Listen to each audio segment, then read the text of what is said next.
Okay, start now. Why is it chiming? Why is it chiming? That is fine. Hey guys, want to welcome you to another one of our live editions of Halftime Chat. Um, I think those of you who have seen over the last couple of weeks, that I've been really enjoying our live editions, and so tonight's no exception. We've got the original hip hop band out of New York, Brooklyn. We've got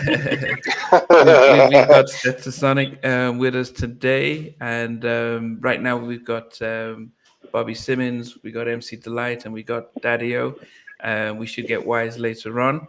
But welcome, the fellas. Welcome. I'm Namdi. I'm out here in the UK, and I'm really, really honored to be able to um, interview you guys. We're going to talk about your new album, which is called Here We Go Again. I got a chance to listen to it, and I was really, really impressed. But we're going to go through that as well. But anyway, I want to welcome you guys. How are you guys doing? Doing Doing okay, great, man. man. Thanks for having us, man. We happy to be here, man. You know? Yeah, Yeah, we are happy. Most yeah. definitely. Well, I appreciate it. I've got I've got a friend of mine, Malik, who is just joining. Okay, who is this? Is this? Yes. Who Okay. that, Malik? That's Malik. Oh, you know. What up, Malik? Now, why can't I see as clearly? Oh, you know Malik. Okay. Okay. Yeah. He was good. He interviewed me recently, and I said to Malik, you want to come on and we'll reminisce about the old, but we're going to really focus on some of the new stuff as well. Um, Yeah, but you yeah. needed a resident hip hop expert, so that's me. But one of the things we're Why I going to said do. his link is not working. It's It's not working. it's working for the rest of us. Hey, Darlene, I know Darlene's in the chat. Can you send Wise the link again? Because he said the link's not working. Yeah. Yeah. It should be working. Yeah. Um, but anyway, you know what, guys? As I said, what I'm going to do today is just do a little overview about where you guys have for those of us who might not be familiar with Stetsasonic, just an overview of where you guys are from and started. We're going to go into the new album, and then we're going to be able to get questions from those who are watching to talk about some of the old stuff and some of the trends that you set up. But just to start off with, can you just individually, I've just called your names, but I can start with you, Bobby, and then probably Delight, and then Daddy-O, introducing yourselves, where you were sort of born and raised, and Okay, well, I'm the Sets Funky drummer, Bobby Simmons, born and raised right here in New York City, Brooklyn, New York, Brownsville, East New York. Shout out to my Brownsville people. Smoother Hustler, what's the deal, baby? We on the way. okay, And I'm the rhyme reader, MC Delight, and I am a BQ baby. That means Brooklyn, Queens. I was born in Queens, half my life in Brooklyn, half in Queens. okay. So do you, if you hit a feature with LL and Nas, you kind of claim Queens, and then you come back to Oh yeah, yeah, okay, yeah. okay, Yep, just okay. like the BQ weed. Yeah, I said it on now y'all the first single from the new album. Now y'all giving up love. I said East New York, but we Amity and Fox too. So the Right, Fox is right. for the light, Yeah, the Amityville is for Paul. I'm the yeah. Ebony Chief MC Daddy. I'm from East New York, through and through. Shout out Big Row and Tut. You know how we do. Okay. You know one of the things. Okay, Malik, do you want to introduce yourself? I know you're not part of Stetasonic, but at least people. All right, yeah. What's up, people? This is Malik 16 from the show F a Rap Critic, where we always try the only way to review classic hip hop. I created a whole system for reviewing classic hip hop albums so we can end all the barbershop debates. I'm just Mhm. here as a fan of the culture, fan of these legends here. I'll interject some of my personal, Stetsasonic connections and moments as we go through. But yeah, I'm just here. Happy to be Okay. here with y'all. It's good. Yo, that's a dope name, man. That's a podcast. Ever Rap Critic. Yes, sir. Yes, That's sir. dope. Yeah. That's a dope name, bro. That's dope. That sounds like some daddy-o stuff, man. Yes. I'm Yeah, always down to F a Rap Critic, man. There we go. There we go. I think Here we part go of- again. Here we go again. Yes. There you But you know what? So I could say this. So I was. I'm born here in England, but my parents are Nigerian. So in the mid '80s, we moved to Nigeria, and I went to high school there. And so we got our music sometimes from the UK. So it'll come. You guys will do stuff in the US, and then it'll go to the UK. Then it'll go to Nigeria. And I would say that probably. The first time I've heard of you guys in parts where Prince Paul was in, Me, Myself, and I, when he does the introduction, he says he's the DJ of Stetsasonic. Stetsasonic, and then Self-Destruction was a massive hit in Nigeria. And as I said, one of my guests will talk about a lot of stuff. You talk from the UK, from the US, but you don't recognize how it translated not just in the Europe, but also in the motherland in Nigeria and the rest of Africa. And so in Nigeria, I mean, seeing, because we're big Heavy D fans, and we remember KS1 and Kumo D was big. So I know, David, you featured there. Who else was on who else had a verse on it? On Self-Destruction? Light, Just Ice, D Nice.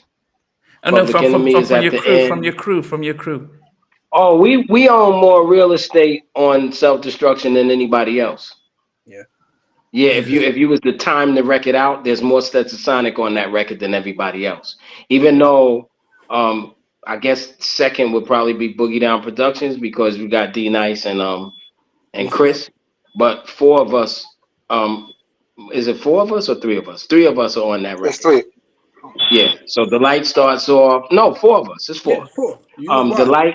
The light starts it off in the middle after KRS-One.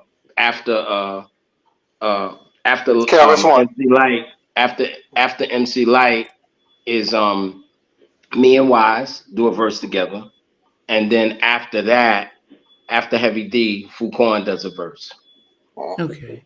So all of us that, because Bobby be trying to rap sometimes, but all of us that rap, all of us that rap are on that record. Okay. Bobby be trying to rap sometimes. I'm just that funky drummer.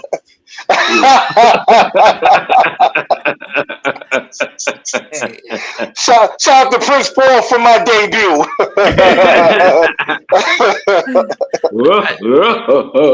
Yeah. So I don't know if this is wise. It's just the light. It seems if you've got 2 cameras on, or does somebody has your name on it? Oh, I got two. Yeah, you got two, man. You got 2 cameras on, Delite. You What's can going decide on, which one D, you want to man? use. You can just use. What's happening right now? Yeah, what are you doing? You doing a show punk? What are you doing? What you doing? We had 2. What's going on, man? Now they both say MD. Okay. Okay, you can put back your camera then. But we go. He'll chop back in. You can go ahead. Okay. Don't worry. Okay. So that was just sort of an instruction. I guess the question now is, because we're going to go into Here We Go Again, and I wanted to at least start off with the album, and then, as I said, we'll go back into some of the other stuff. Okay. It looks. Still got 2? Okay. Yeah, you still got 2. Now you echoing and all that. That's Now right. you won. We've got the one. So There you go. Now you won, bro. It's like thought- you not driving while you on this, are you? You be safe, brother. I know, right? Hey, get out the way! Now, see, look. You start driving. As soon as you said the light, you're not driving. Boom, he's out. I know, right? I'm just looking out for a brother, I know, right? I hear you, Malik. That's right. Malik don't want them customs. Hey, get out the way! I know. okay. So people might think it's been a long time. You guys were, after 91, and then you sort of disbanded. how did you guys decide to come back and put up an album? Here we go again now. All right, so Bobby, let me just say that, and then you answer the question. But let me say this: according to my and Malik, you should check this out for us. According to my sources, 33 years is the longest hiatus between albums, period, all the way across the board. And if that's true, then Guinness owes us a record. I asked my friends about Steely Dan, the Stones. They said none of them took 33 years. I just wanted to say that. Go ahead, Bobby. You can talk about it. Yeah. So check that for us, Malik. We need your info on that. But we was able to come together, put together this album, man. We headed over to the Netherlands. We actually was preparing for a few dates out in Europe, and when we stepped into the Netherlands, before we head out, we was rehearsing. So Daddy said, "Yo, man, Kevin just sent us his track, man. It was gonna be for my album, but I told him this track, it sounded like a Stetsasonic track." So we listened to it and we was like, "Yo, it's kind of funky." So we said, "Yo, why don't we do the lyrics to No BS Allowed to this track?" And we did it once we went over to the Netherlands, and the audience reception to it was great. So how we felt was like, "Yo, instead of doing No BS Allowed lyrics to it, let's just do some new joints to it." And when we came back home after the Netherlands, we started on the album right there. I got on the phone with Daddy-O. I said, "Yo, let's get everybody together.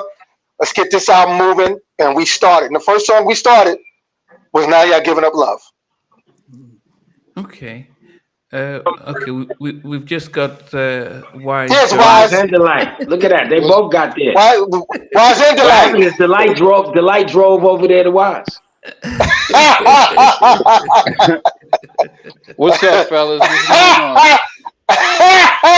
Wise. Lito. What up, Lito?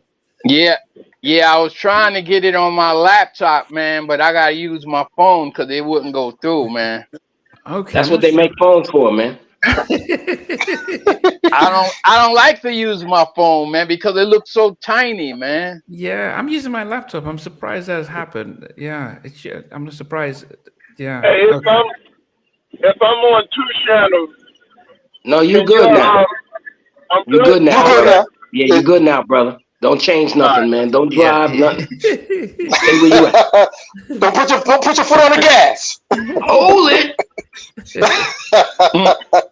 But why 32? Why so long though? Because as I said, you'd probably think, especially during the 90s when hip hop, we thought about the whole Rough Rider and Death Row and all that. So you could Wu-Tang. So it was like, okay, that was prime for hip hop.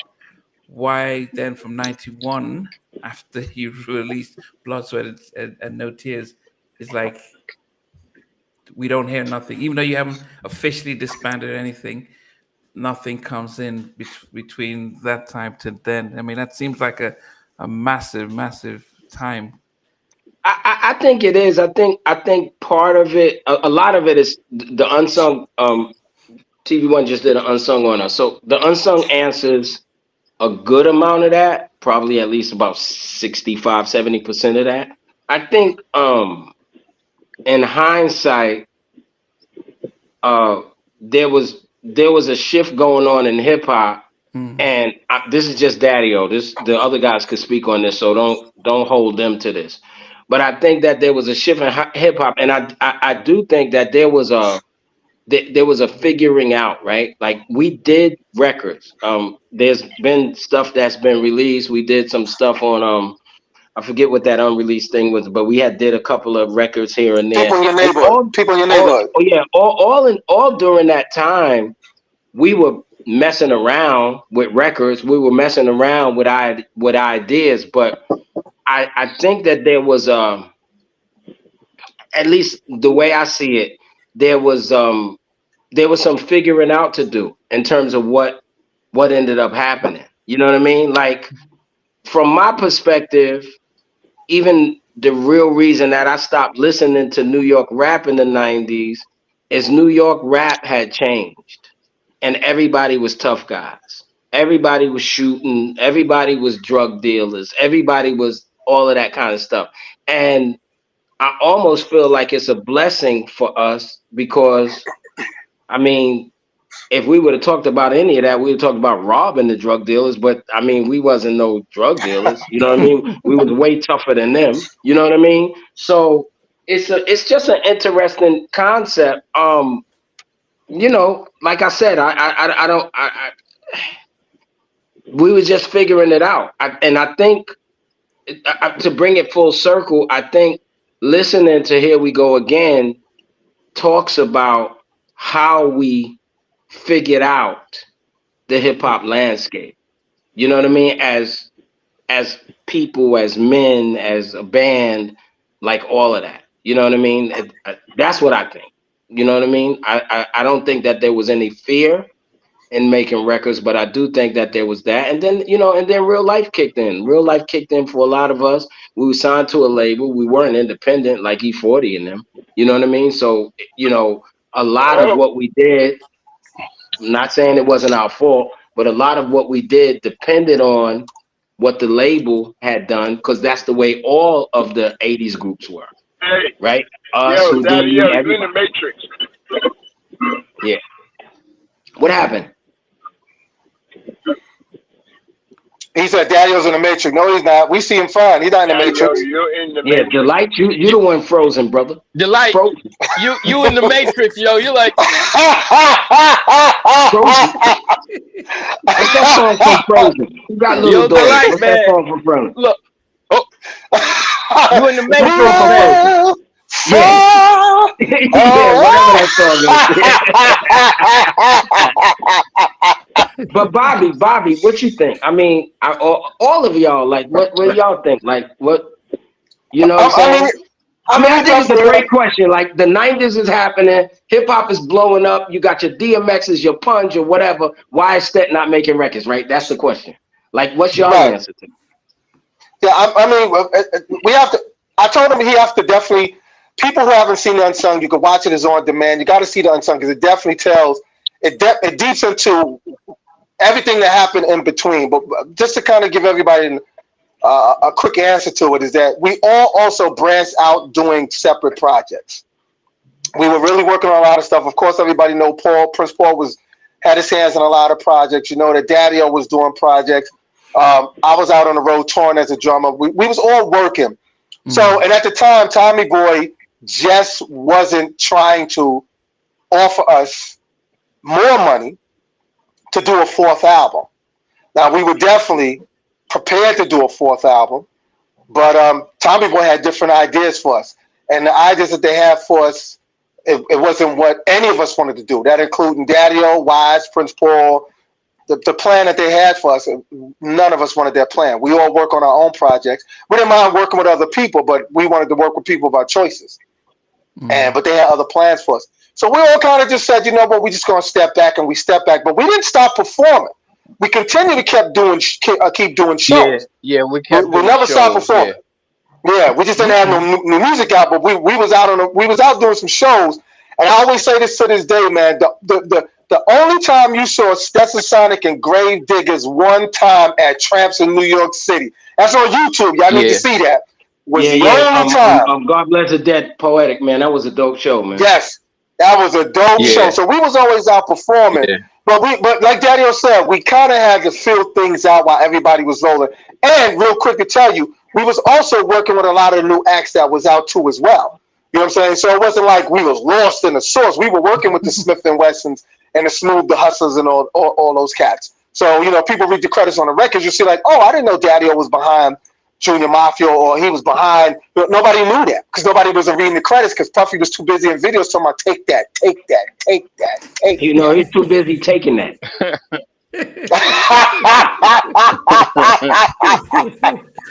Okay. Yeah. Okay. So but we never stopped performing. We really didn't. We never stopped performing. Like we always, you know, we kept it up. We kept the performances up. We actually have a live album recorded. And we never released it. We're still gonna release that. We never released. Yeah, but that we did at the Blue Note. It's dope. It's crazy. Yep. Stetsasonic live at the Blue Note. Yep. Yeah, put that out. Dope. Put that out, please. Yeah. Oh, you want to hear that, Malik? Yeah, put that out for sure. All right, okay. We're Yeah, gonna reach out to you, Malik, too. We're gonna reach out to you. Let's do it.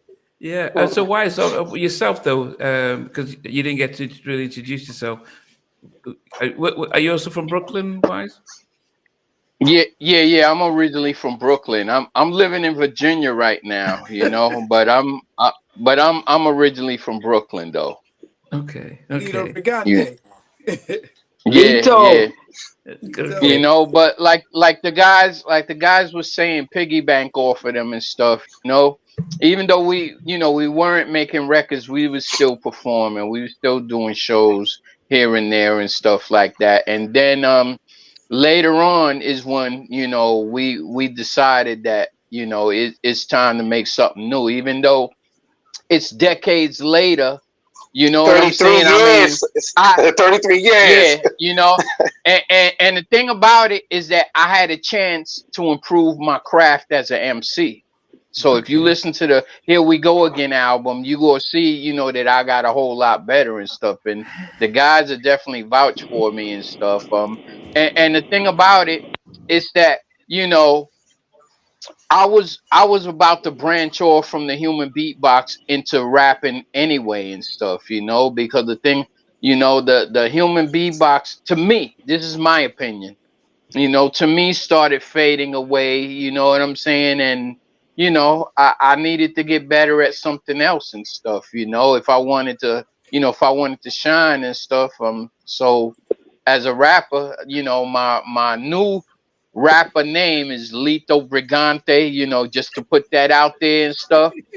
You know, I know everybody gonna know me as Wise, the Human Mix Machine, but Lito Brigante is in effects now. That the Human Mix Machine, he's out of here. Okay. Except he's still here. He shows up on the album a bunch of times. Yeah. Yeah. He shows actually, up from time to time. Yeah, three times. Yeah. He does. He does show up, you know what I'm saying? But he's in there quick and then he leaves. Yeah. You know. Well, while I have you, I need to ask the question: who's Chris Jericho? He's a wrestler. Chris Jericho is a wrestler, right? And the thing about it, you know what I'm saying? Because, you know, don't get me wrong, I watch wrestling and stuff, you know, I've been watching it for decades and stuff, you know. And this guy, you know, he goes to different organizations. He was in WWE, he was in WCW, he's in AEW presently. And everywhere this guy goes, he reinvents himself and he's still relevant. I mean, this guy has been a wrestler like for decades. You know what I'm saying? And wherever he goes, he just reinvents himself and he stays popular. Okay. Because I was listening to Handled and you said like Chris Jericho. I'm thinking, I'm sure that's some, because I didn't know who it was. So when I listened to Handled, you said like Chris Jericho. I was like, I'm sure he's someone. I need to ask them who Chris Jericho is. Okay. So we're gonna go. Yeah. He's a. Okay. So now, so when I listen to Handled again, I'm gonna now be able to understand what you're trying to say. But before we get into the album, one of my good friends Stevie said Daddy-O did some killer New Jack on the Black Flames. Do you remember doing that, Daddy-O? Yeah, that's me and Bobby. Okay. That's me and Bobby. That's like more my arrangement and Bobby's drums, because Bobby got away with these drums, man. I guess because he's a drummer, right? So he got away with these drums, and between him and Prince Paul, I learned swing. I didn't know swing. I just knew straight 16s. I never understood. I mean, I can't, you know what I mean? Granted, I heard the swing on records, but as a producer, I learned how to produce from these guys. These guys were producing records way before me. I never wanted to be a music producer. I learned how to be a producer watching them. Okay. And then I just, like, you know what I'm saying? I jumped on their equipment. You know what I mean? Boom. And then, you know, I picked it up. You know, I learned how to do it and I got kind of good at it. But yeah, that's more like my arrange, because I'm really good with the arranging parts of things, Like I could really kind of figure out like where things should go and, you know, intro, outro, that type of thing. And then Bobby is real good with that vamp and that swing. And, you know, we talked about it. We both love Steve Arrington and Slave. And me and Bobby are pretty good at remakes, man. You know what I mean? Like we pretty good at that. Like if you know, we did that's not our best remake. Our best remake is Whirler Girl. That Bob Marley record that we did on Whirler Girl. That joint crazy. Yeah. That joint is crazy. But we pretty good at remakes. So we, you know, we'll sit down and we'll build for a couple of days in terms of how we want to do it. But yeah, that's me and Bobby. Black Flames is me and Bobby. Okay. So we're gonna get questions about that. I know Malik's really gonna go through, you know, On Fire, you know, and all the other tracks and albums and stuff. But for those of you who are just joining in, Stetsasonic have just released a brand new album. Here we go again. 12 tracks. It's amazing how much quality there is, and I'm going to go through each of the songs on there to just get their thoughts on it. So the first song on there is Message in Our Music. Evidence that the drums from Bobby's probably. Are you playing live throughout the track, or is it? Yes, I am. Okay. Yes. No, it's me playing live. Yeah. So it's in my top 5 tracks. So what was the thought behind opening up with that track and sort of really what were you trying to differentiate yourself from the message that you were seeing out there? And let me not put so many words in your mouth, but what was the thought behind that particular track, Message in Our Music? So that question starts with Delite, because Delite A&R the record basically, and Message is definitely his idea. And then Bobby will tell you about that sequence arrangement, because that was something, Bobby, you could tell him the fight we had about it. But Delite start with the whole why we did Message, because because of Delite we did Message. Yeah, you're waiting on me. Take your foot off the gas. Yeah, I hear an echo. So I don't know if y'all hear the echo. Yeah, because you need to get some headphones with a mouthpiece on it. We do not hear an echo. Oh, okay. You know what happens? You've got your second phone on, even though the camera's off. So I don't know. You may need to switch off one of the phones, because he has 2 phones and he's logged in on one. I've only opened up one of them, but maybe that's why you have the echo, because you've got 2 phones, both receiving the message. But anyway, you go ahead. Oh, okay. I got you. But in any case, Message was done because we always been a group that dropped something for the people, for their mind. Music is supposed to be for the mind, the body, and the soul. And so there is a message in our music, you know what I'm saying, that sort of like, you know, we inform, you know, our audience of what's going on, the consciousness that we should have, and whatever the case may be. We always going to be dropping some type of message on our albums, because that's who we are. You know, that's just us, you know, coming across with something for the people's mind and for their soul. So that's what that's about.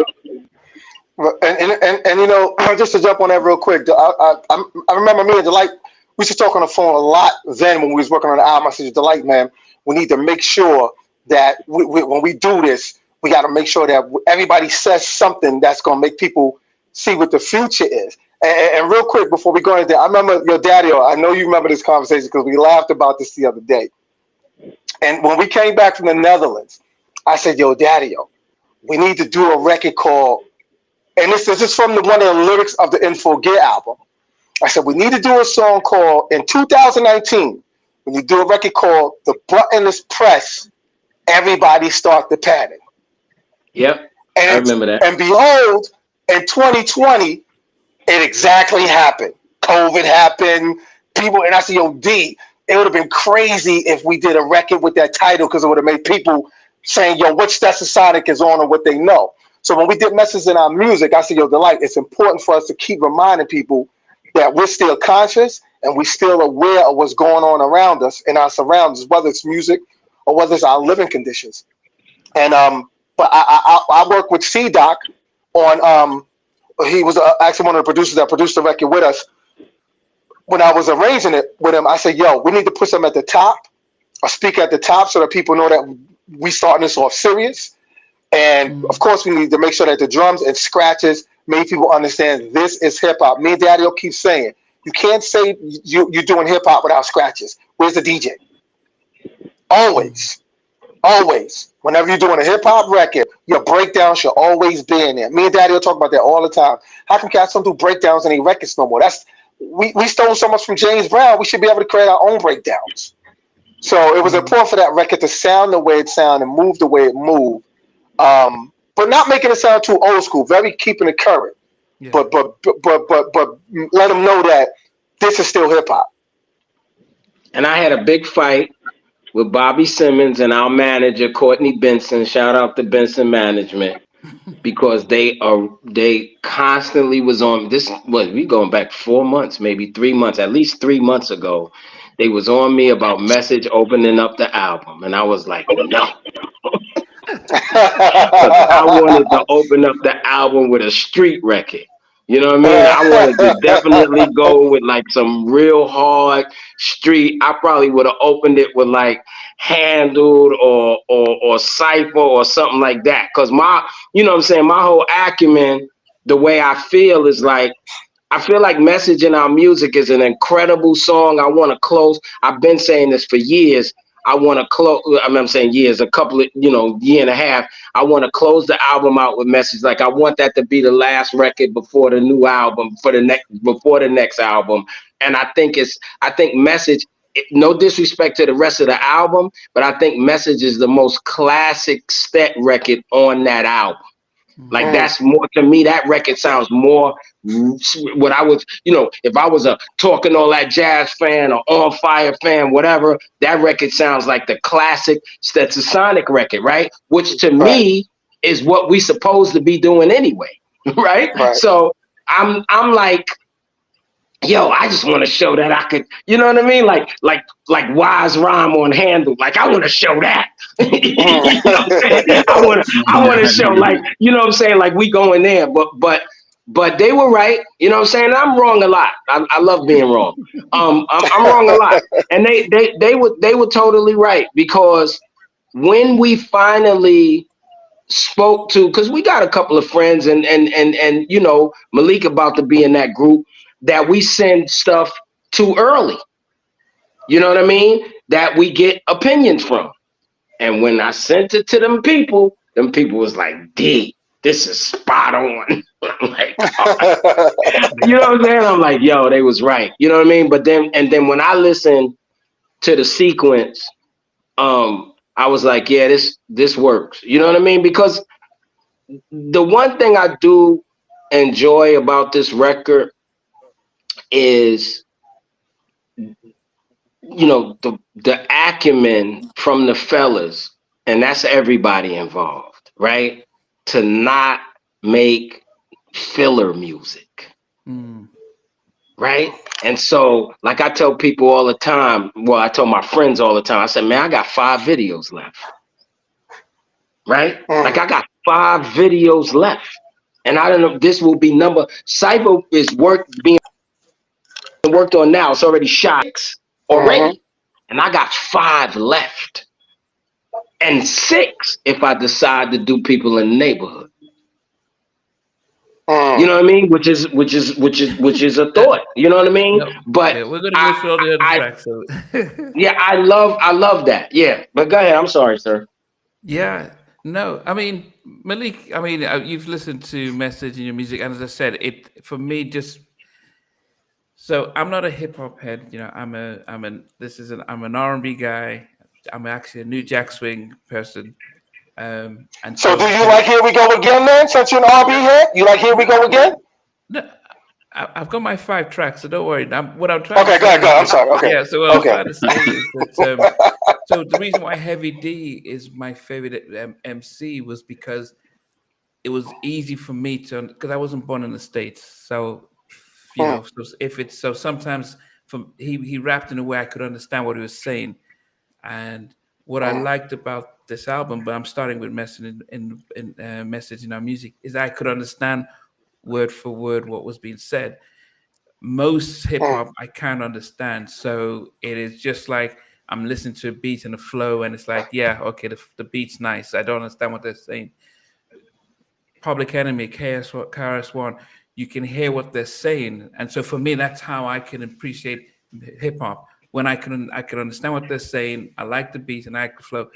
But I love the drums. I love live music, so I loved what you guys did with the drum and how you guys was what you were the thoughts about. Look, hip hop has been hijacked by corporations. It's been hijacked to talk about whatever it is to make billions for other people. But the true essence of what we're putting out there is being missed. And so that's how I was able to relate to that particular track. But Malik, your thoughts on message in our music? I think exactly what Daddy O said about how it's probably the most Stetsa nostalgic type of track on there, because y'all play a lot with old and new tones. Y'all go everywhere on this album. Y'all give an opportunity for new listeners to come in and learn who y'all are, and then y'all give the tried and true fans that opportunity to go into the style that they want to hear. So yeah, that's my first thought. I'm it's always interesting when you use a hook from a classic song, right? Because y'all went for the disco hook on that one. Interesting because y'all do borrowed hooks, y'all do original hooks, and so that's a way to set it off. I understand where Daddy O's coming from too, with wanting to start it off with something hard, like Now Y'all Giving Up Love or Handled. But as Nandi says, he wants to go through every track, so we're going to go for every I mean, Wise, what are your thoughts on it, Wise, on the message in our music? I mean, I told Daddy O he didn't believe in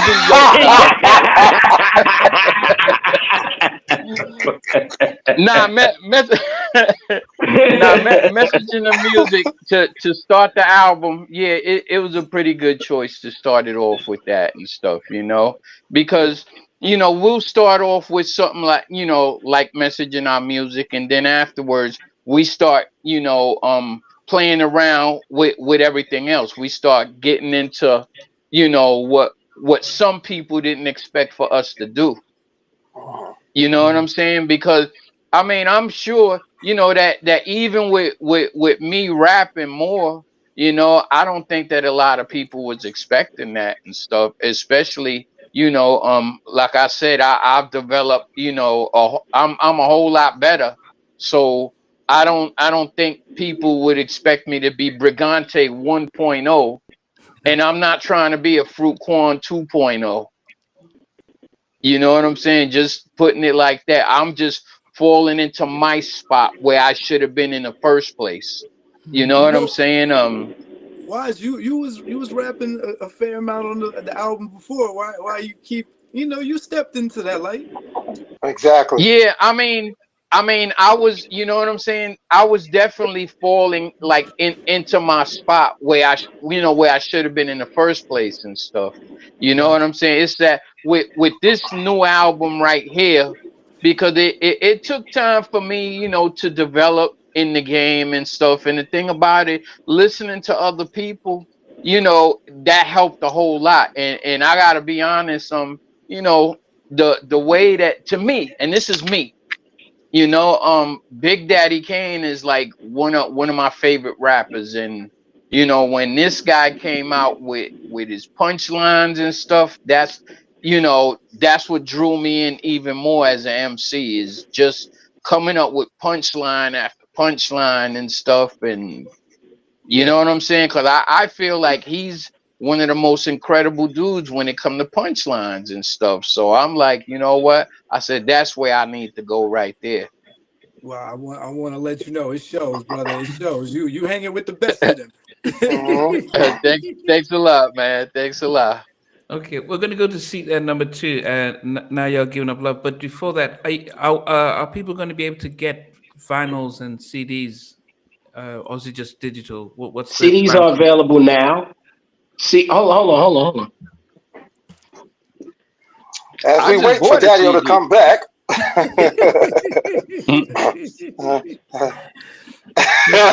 Yeah, So, because especially those who are, CDs are available now.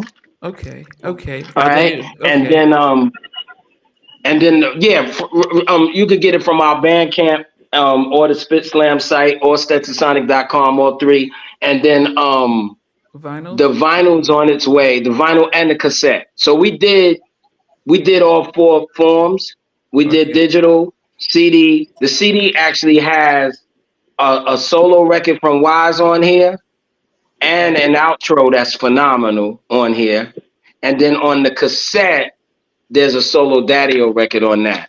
The vinyl is what we had to do with vinyl. So there's 10 songs on the vinyl, because you know how it is with vinyl. You want to make sure that it's fully, boom. But the vinyl's dope too, because the vinyl's got I guess we called it a street side and the radio side. I think that's what we called it.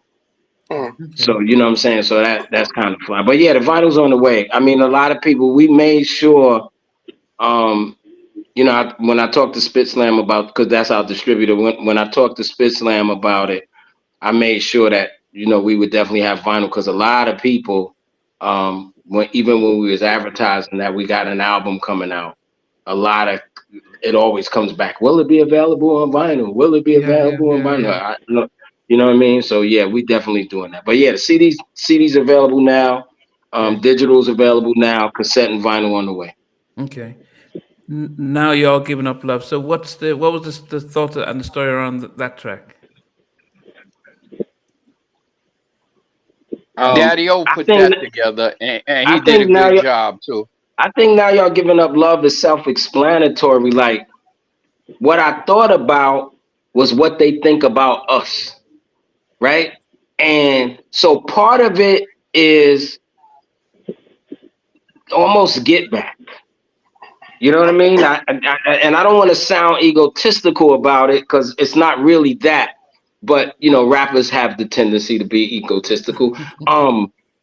But part of it is really get back. Like, what they thinking about us. And it's like, I know on one side, it's like fans, right? I love Stetsasonic. That's my favorite band. Oh, that's the original hip hop band. Then they got certain, Go Stetsa is my joint. Sally's my joint. All of that kind of stuff. A lot of people, Africa's my joint. You know what I mean? But then there's other people that have some other kind of thoughts, right? There was something that happened in London a couple of years ago at the Jazz Cafe. You know what I mean? And so that prompted, where your man's at? The one who was laughing on the internet, but now we smash on the internet, crash on the internet. The Just Say Stat, hands in the air because you love life. Shout out to Philly because they love, you know what I mean? Like, all of that is us. Philadelphia loves us. Y'all thought Wise was a beatbox. The Detox line just came from like 90% of hip hop fans asking Dre, where's Detox? Which still never came. You know what I mean? Yeah. So that, you know what I'm saying? And then what ended up happening was, we didn't really plan for that to be the hook. It just ended up being the hook. Yeah. We were just really rhyming. All we was trying to do is just rhyme and just say what we saying, like all of that stuff. I could say these tickets for my best friends, loyalty rare, but we full of that. You know what I mean? Like it was the essence of, like, it was our We Back record, but in a real MC way. Because MCs, real MCs, the guys I love, the Melly Mel's, the Kumo D's, the Grandmaster Kaz's, those guys have a way with words where they don't have to go, we back. You don't remember who we was? That's not what they're gonna do. You understand what I'm trying to say? We're gonna rap through. What'd you say, Bobby? You know what I'm saying? So it's our we're back record without saying we back, even though we said that in the record that we back. You know what I mean? We said it at the end that Bobby told me to say that. But it's that record. Like it's definitely, you know, put it this way. I know it's a long answer to a short question. I think Now Y'all Giving Up Love is the perfect treatise to the naysayers. There you go. Yeah, because the real fans, that's almost not dedicated to the real fans, except for it's stet flowing and all of that. That's kind of dedicated to the naysayers. Like, yeah. What did you now really y'all think? giving up love? Yeah, like what did you really think was gonna happen? That's what I love about these two dudes, Delite and Wise, because the way they step on this album is exactly what I dreamed of. I dreamed of this. And I said, watch what happens. What did y'all think was gonna happen, bro? Like you really thought we was gonna, because I've been doing new records since 2016. You know what I'm saying? So I done already by 17, the beginning of 18, you know, now you understand I'm really doing this. You understand what I'm trying to say? So by the time I did R.A. the Rugged Man, Bun B, you know what I mean, all of that, everybody's like, oh, Daddy-O, you know what I'm saying, Daddy-O's in it. But they never really heard me with my guys. And I said, yo, watch what happens. I don't know what they think this is, bro. Like, what do y'all think this is? Like, yo, this is not the old man party. Like, it's not what y'all think. It really is not. I always say this, man. There's two types of old men in Brooklyn. Two types.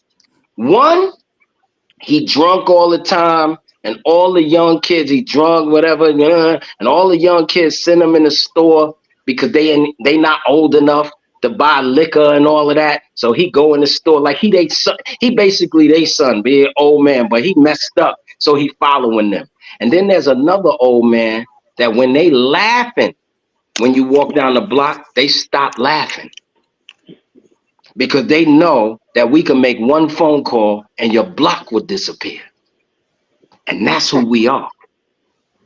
We can make your block disappear. And I couldn't wait to come back with my guys to show that. You know what I mean? And then when I listen, that's why I was saying earlier before we started the show, listening to lyrics is one thing, but reading lyrics is a whole nother thing. Mm-hmm. And if you read Delite's lyrics on this album, you get it. You really get it. Even starting off with Message.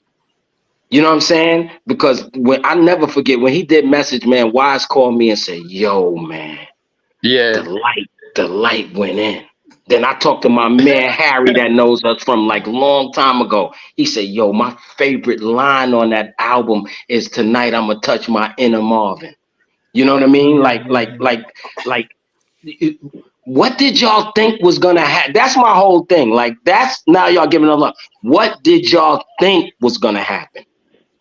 And then from then on, now you see what's happening. Who handled production on that, Bobby? What? Now You're Giving Up Love? Yeah. Yeah, that's Kevin Dean. Big shout out to Kevin Dean, man. Yeah, he came through. He did a bunch of stuff for Mary J. Blige. I think he did the biggest Horace Brown record.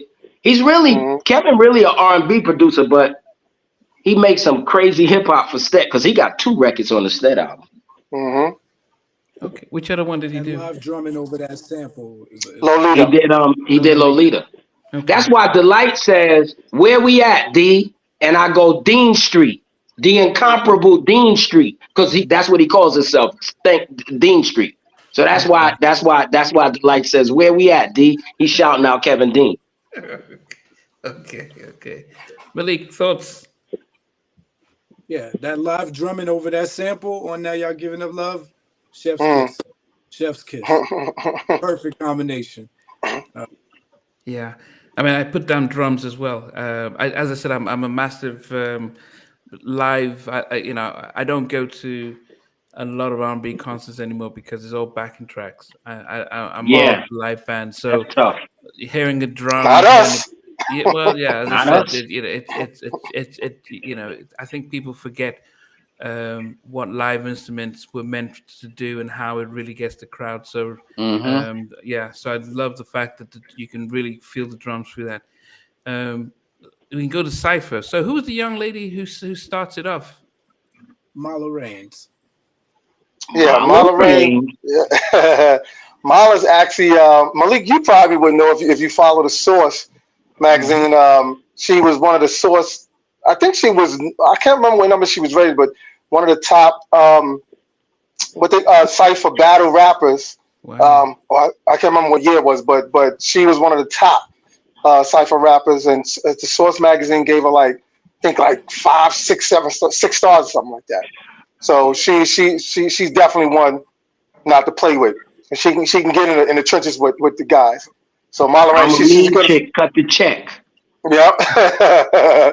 You know what is really refreshing is that you're hearing somebody rapping with substance, because female rap has just been taken off on a very different direction. So it almost felt strange listening to a female rapping with substance, because we hadn't really heard that for a long time. So that's why I was really, and the fact that you let her open the track, that says volumes for the fact that you guys were like, yeah, you know what, you started off.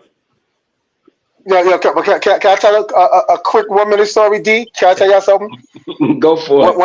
When I called Marla to do the record, right? I told Daddy, I said, I'm not gonna tell nobody she's gonna do it. We just got this record we're gonna do.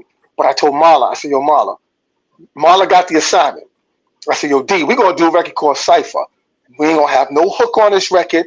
Everybody just come right behind everybody once the verses is done. I said, yo, Marla, you gonna kick it up? She said, no, let me just hear what everybody else is doing. I said, nah, you gotta put a battery in their back. Because if you don't put a battery in their back, they're gonna be ready for you. And Daddy-O heard her first verse. Daddy-O said, yo, I'm already writing right now.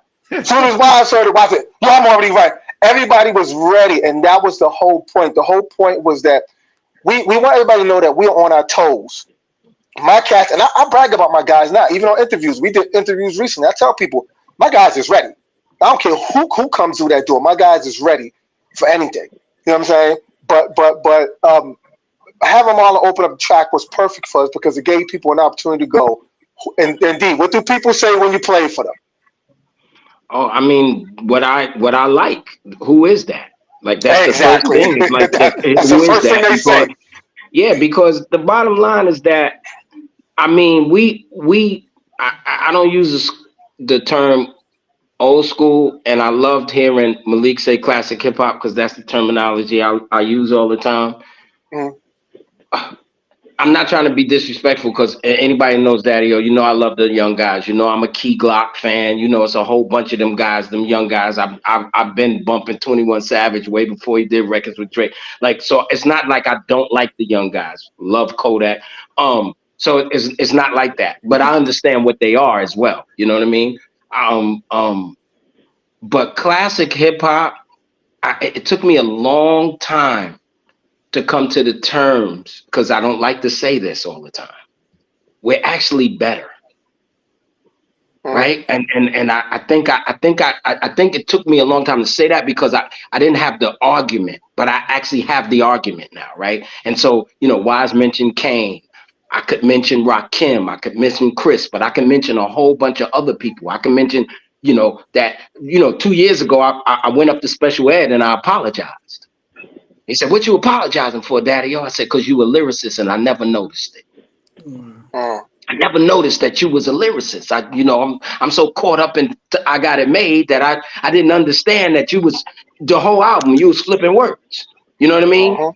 And so what happens with us is our ears are different than, let's say, other people, because we had to grow up listening to Kaz go ape shit, or listening to Kumo D go ape shit, or listening to Melly Mel on The Message, right? We had to grow up underneath that.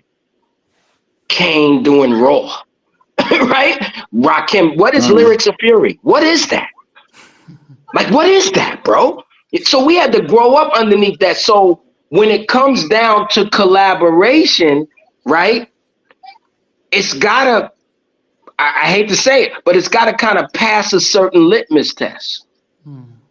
You know what I mean? And it goes both ways. So it goes with us saying, yes, we accept it, but it also goes with the person that's spitting. I know who I'm stepping in the arena with.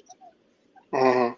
So that's why you hear I'm 5'7", 5'8" is my crowd height. That's why you hear that. You understand what I'm trying to say? Because they know, and we know, and we got more to come. We got some other features coming. There's a Cipher part 2 that's coming. Y'all might miss Delite, but Delite's on part 2, and it's a bunch of heavy hitters on part 2. You know what I mean? But it still goes the same way. They passed the litmus test on our side, but we also passed the litmus test on their side, if that makes sense. Yes, and that's what I was saying about Wise on that joint. You stupid. You know what I mean? It's dumb. You left me smoking. You know what I mean? So yeah, he left Earth. When I heard the rhyme, I'm like, yo, you left Earth, bro. It's always a great thing when because regardless of what we like, there's always the schism between old and new. I don't know who put it there, but it's there. So whenever we can disprove that by collaboration, it's the best thing ever. You know, I think who had a joint last year? Was it Busta Rhymes? He had Big Daddy Kane and Conway. Right. Together. We need that. We need more. Yeah, we do. Yeah. And I think also, before we move on for Cipher, I think and I'm saying this about Cipher, but I'm also saying it about just the acumen of the album as well. There are OG, and that this goes into what I'm talking about, you know, the different type of old men. There are OG lines that have to be said, right, to establish that. My favorite line on Cipher is, and then I treat them like the opening act. You got to know what that means. You understand what I mean? Yeah. It could go over your head if you don't understand it. But if you know what that means, come on, bro. That's, you know what I mean? Like the only other line that I heard like that I love, I mean, totally love, is Nas's Halftime. Because I try to explain it, because it's funny, right? It's the halftime chat. But Nas's Halftime is such a phenomenal concept. Because if you know what happens at halftime, think of that Bill Belichick win over the Atlanta Falcons years ago, right? And the Falcons are leading by all of these points, and then they go into the locker room at halftime, and then they come out at win. They come out and win. But he's saying you still in you're not coming out of halftime. Right? And to me, it's the same kind of equivalent of like, and then I treat them like the opening act. Like it's more than you just being the opening act. I'm actually treating you like an opener. That's crazy to me, bro. That's crazy to me. That's a bar. That is a bar. Oh, goodness. For those who are just joining in, we're joined by the legendary Stetasonic, and I've also got Malik here, who is who's supporting me with this interview. I'm going to go to when we started, I said I had 5 favorite tracks on the album. Now the whole album is great, but I had to take my 5 favorites So message in our music is one of the 5 favorites. The second favorite for me was track number 4, Lolita. I just loved the vibe of it. I just loved the way it goes. Who he came up with the idea of using of that particular track, and what do you want to say about that? It's Kevin Dean. Okay. Yeah, so A&R wise, Delite A&R the record. Delite came to me one day, and the best way to describe it is well, it's not really no best way to describe it, but what came to my brain? What came to my brain was that reggae song. I'm in love with a man who is twice my age. That, you know what I'm saying? He said we need to do a record about a younger woman, but no Diddy. You know what I'm saying? Drake.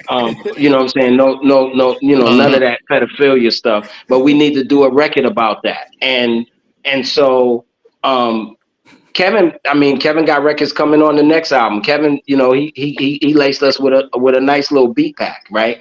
And so I took a shot at it of what Delite was talking about. And then we got together and wrote a video. That's Lolita. To me, that's crazy within itself. We actually wrote a video. That's what we wrote. We wrote a video. Yeah, you could definitely visualize it. Yeah, it was like we're gonna be the same person with one girl. D, you gonna get on the bus. Wise, you gonna get off the bus. You gonna go in the restaurant. You gonna go in the bathroom, and I'm gonna come out the bathroom and close it out. The light comes out. Yeah. And the light goes, hold it.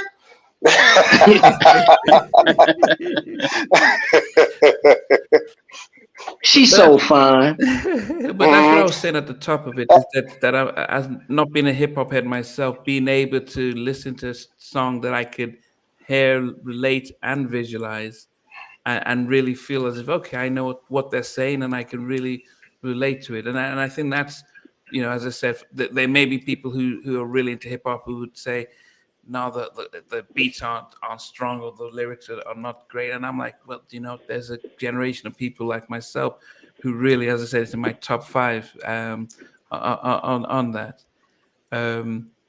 Malik, what were your thoughts on Lolita? I was going to say, y'all brothers took a risk with that title, man. The original book and movie was controversial. Oh yeah. So. Yeah, Sway was talking about that. When the guys went on Sway. When was that? Last week y'all was on Sway, or week before last y'all was on Sway? 2 weeks ago. 2 weeks ago. Yeah, 2 weeks ago. Yeah, Sway was talking about that. But I think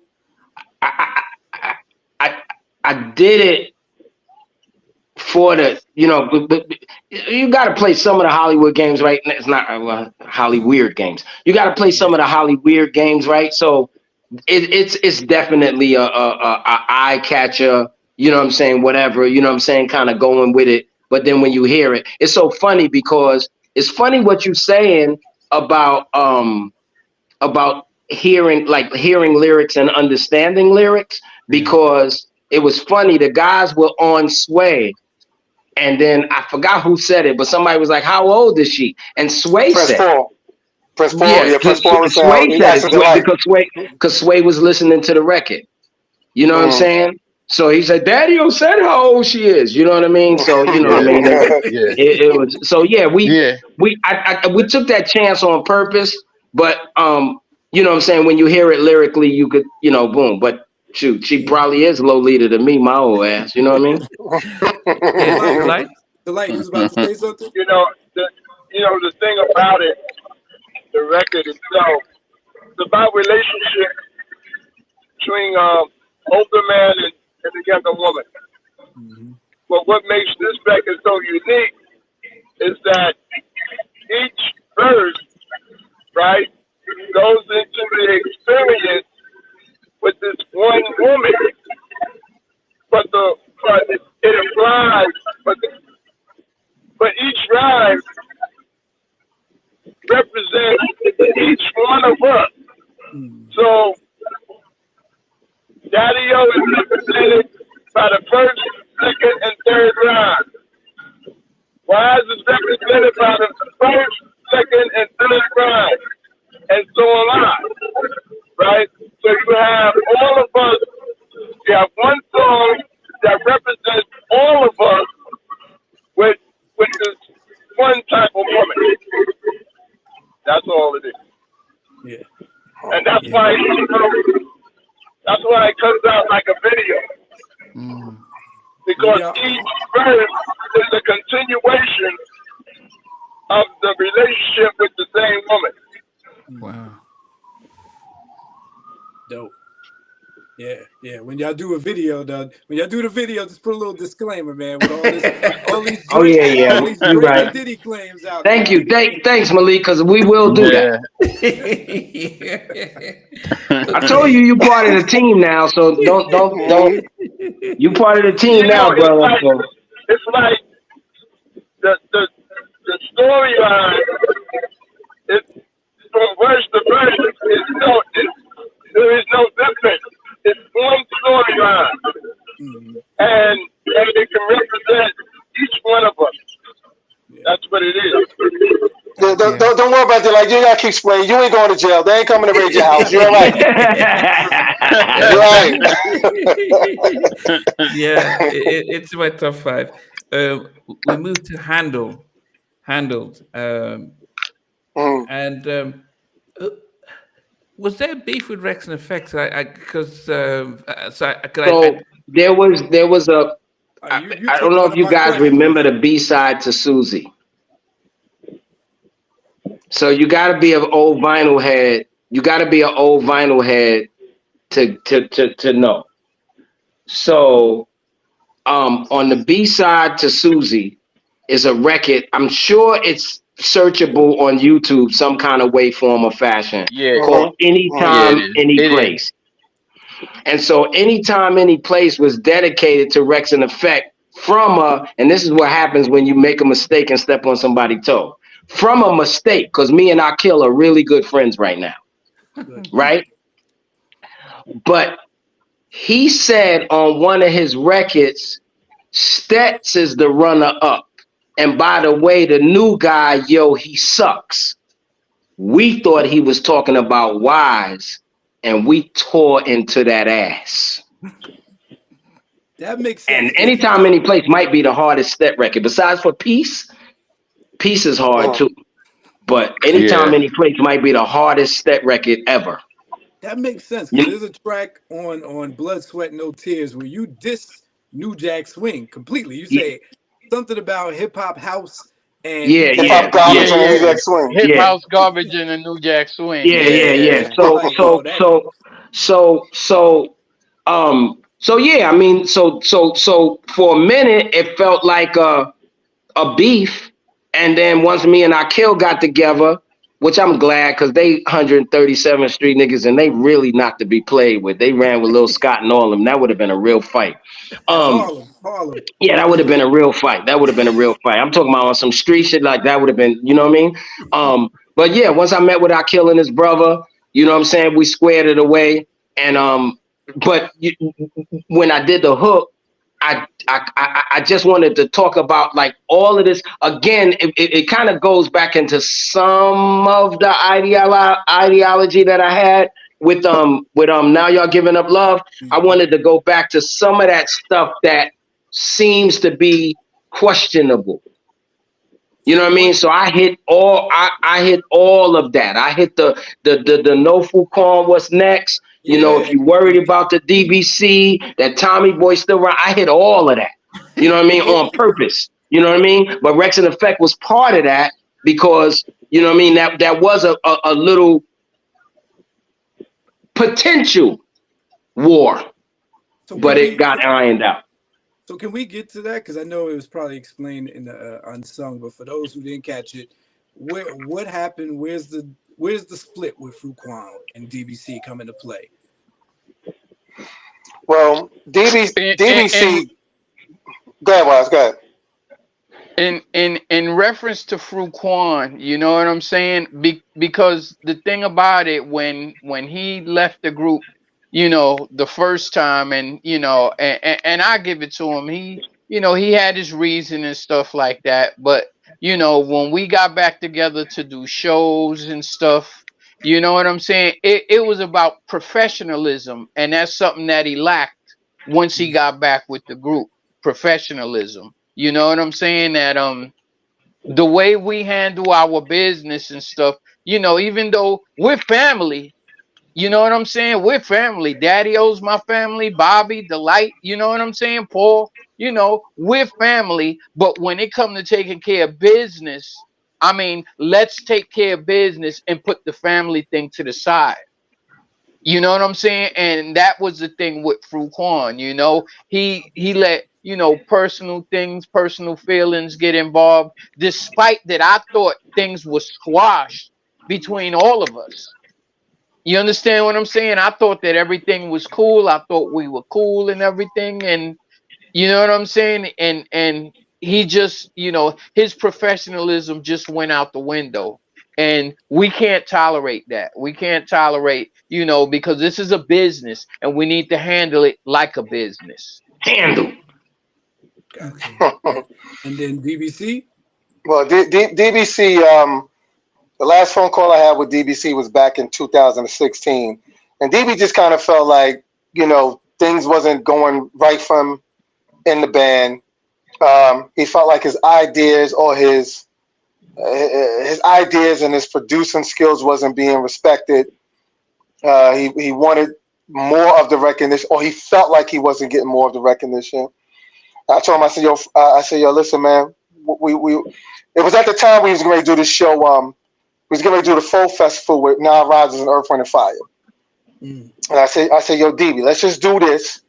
And once we do this, we'll all sit down and we talk. But DB at that point was just like, I'm out, B. I'm not getting the recognition that I think I'm supposed to be getting. So he just said, you know what, I'm out. And since then, DBC hasn't reached out. Even for the Unsung, he was reached out for and he didn't respond. So, you know, the last conversation with DB that I had was just that he just thought that this was Delite's and Daddy-O's band.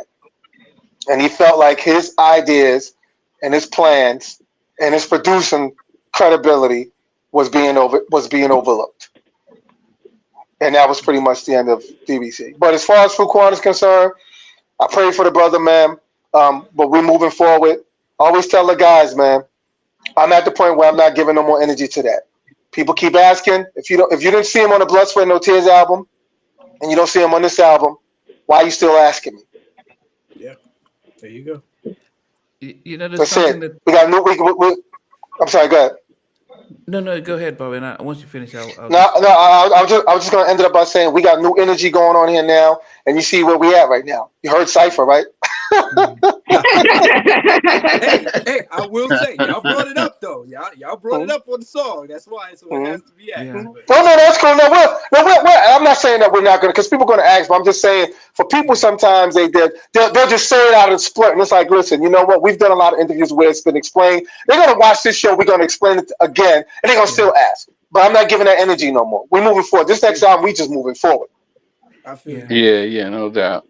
I mean, there's something that, like what Wise was saying about family and business, and I remember listening to an interview with Questlove with Black Thoughts, and they started off being brothers, but then when they realized that in order to keep the roots going, they had to focus on the business, so their friendship kind of drifted. But the business part became the solid stuff. So they had other best friends, but it helped maintain the business, because sometimes, you know, you can let one slip. And so what Wise was saying about, look, yeah, we're family, but when you're handling business, it you know, you have to put in a professionalism, and sometimes, you know, you can let that slip. So, and I guess for fans, sometimes it's hard to understand because we're not in there with you guys. We're not on the road. We don't understand if you miss a show. You know, we've all seen the Temptations, you know, or we've all seen the Five Heartbeats. Ain't nobody coming to see you, Otis. Yeah, we understand. We may look at it and laugh about it, but we don't understand what it's like. I mean, if somebody shows up late and promoters saying, "Oh, all 6 of you are in here, all 7, that's it. I'm not gonna." Yeah. So we understand. So the business is how important that is because you guys are getting. So it's, I think, but as I said, for fans, we're always sentimental. We always, we all got upset with Johnny Gill for replacing Bobby, regardless of how Bobby was doing a New Edition. But we don't understand what it's like. So it's. But as I said, what's important and what Wise has said is, look, at this is a business. You guys aren't. It's not a hobby anymore. You guys are traveling around the world, promoting an album, leaving your families behind. If everyone's not on page, it can disrupt the energy. So, yeah. But as I said, people never understand, and that's cool. But you guys will still Exactly. could keep going Yeah, on. and let me just add that the artistically, there's a thread. I guess that's the easiest way to describe Stetsasonic, right? That there's an artistic thread. So we're gonna move. It's so funny. I'm thinking about Delite because he usually is the one to set it off. And what's so funny is when and this is ill, but it's in my head. Back in the day, right? Delite, there was game rooms, and Delite was phenomenal at Millipede. He used to turn. I don't know if you know anything about the game rooms, right? But he used to turn the game over. Like that's the whole thing in the game room is to turn the game over, go all the way to the end that it turns over, on 1 quarter or 2 quarters, because everybody else they die, right? And he used to turn the game over. But now here's what I'm saying about the Millipede: the way you play that game is that they all got to keep moving in that same thread, right? And so for Stetsasonic, there's always this artistic thread in terms of where we want to go with it. I want to go on record to say, when we began to start this new album, we invited Fruitkwan. Yes, sir. Now, notice I say his name the way he likes to be said, because these guys still saying Fruitkwan. He wants to be called Fruitkwan now. So I'm saying it the way he wants to be said. But we invited him. When we were writing Now Y'all Giving Up Love, I sent him the track and the kind of dummy skeleton lyrics that we were working with. You know what I mean? Me and him had a conversation. I remember I was on my terrace in Houston. We were talking. We was having a conversation. I thought it was a good conversation. It was about, he was just like, you know how it is, man. We used to compete against each other. And I was like, yeah, exactly. I'm going to send you something. Beat it. You understand? He never got back to me. You got to remember, Now Y'all Giving Up Love is the beginning of this album. He never got back to me. So let's not make it look like we was on some, oh, you not down, we not messing with you, da-da-da. No, the invitation was right there when we started this creative process. Okay? Even with Stet Anniversary, you know what I'm saying? He knew about that track too. Exactly. So I don't know. I don't know. Somebody would have to interview him. But maybe there was some kind of listen, Stet works in a certain kind of succession, right? Usually we get our lead from D. Delite came up with even the name Stetsasonic. We get our lead from D, and then I'm kind of like the guy I'm the pigeon, the carrier pigeon. D says blah, blah, blah, blah, and then I take it and say, okay, D. He says, I want to do a record. He didn't say Lolita, but he says, I want to do a record, blah, blah, blah. I said, okay, boom. You know what I mean? And that's usually the way we do it. And then Wise picks up and says, hey, he brings in the energy. No. You got Paul and Bobby to shape the music. Nobody ever worries about the damn music. It's always going to get right. You know what I mean? Because them guys. So maybe that, I don't know, maybe the artistic thread, and I'm surmising right now, I have no idea, right? But maybe the artistic thread didn't work out. Maybe he didn't like the ideology of a Stets Anniversary. Maybe he didn't like the ideology of a Now Y'all Giving Up Love. The rest of those records wasn't created yet. Right. You know what I mean? We came with those records later. But I don't know. Maybe it was that kind of thread. But I think beyond everything else we talked about, we are a band. And so in the same way that you would look at an Earth, Wind, and Fire, the same way you would look at a Mandrill, the same way you would look at a Santana, the same way you would look at a Brass Construction, I could keep going. That is the process all the time. The process is always a band process. I always say this about Stetsasonic that a lot of people miss. I don't know too many other hip hop acts that produce internally. Most people have producers. I mean, there's some people that go on record that says Nas is the greatest. Nas ain't never produced a record in his life. You understand what I'm trying to say? And that's no disrespect to Nas, but most people, Marley was making their records, even though the Bomb Squad is kind of internal. They never hit the stage with Public Enemy. Hank and them was making the records. Howie T was making the records. Recently, Swiss Beats is making the records. You know what I mean? We made these records from the inside out. So the process is very important to us. Sitting down, talking about where it goes. Does that beat work? Does that beat not work? Does this sequence work? You don't usually see an A&R guy on a Stet credit.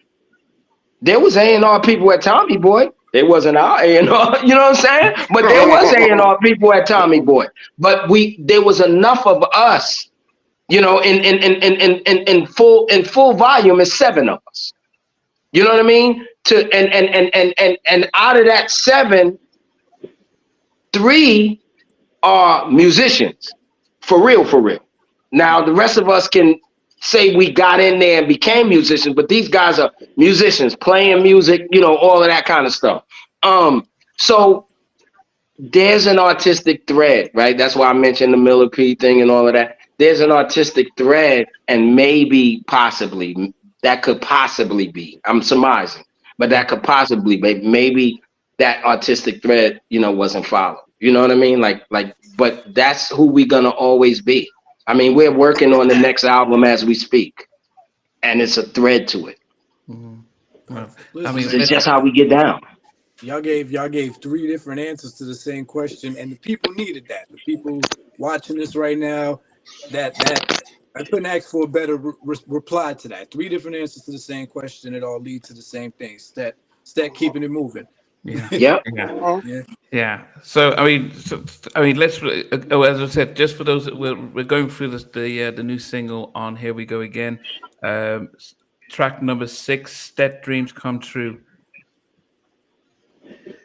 Who wants to talk on Another that? Delite. That's a Delite. That's a Delite thing. Whoa. Yeah. Let me tell you. That was born a piece out of my man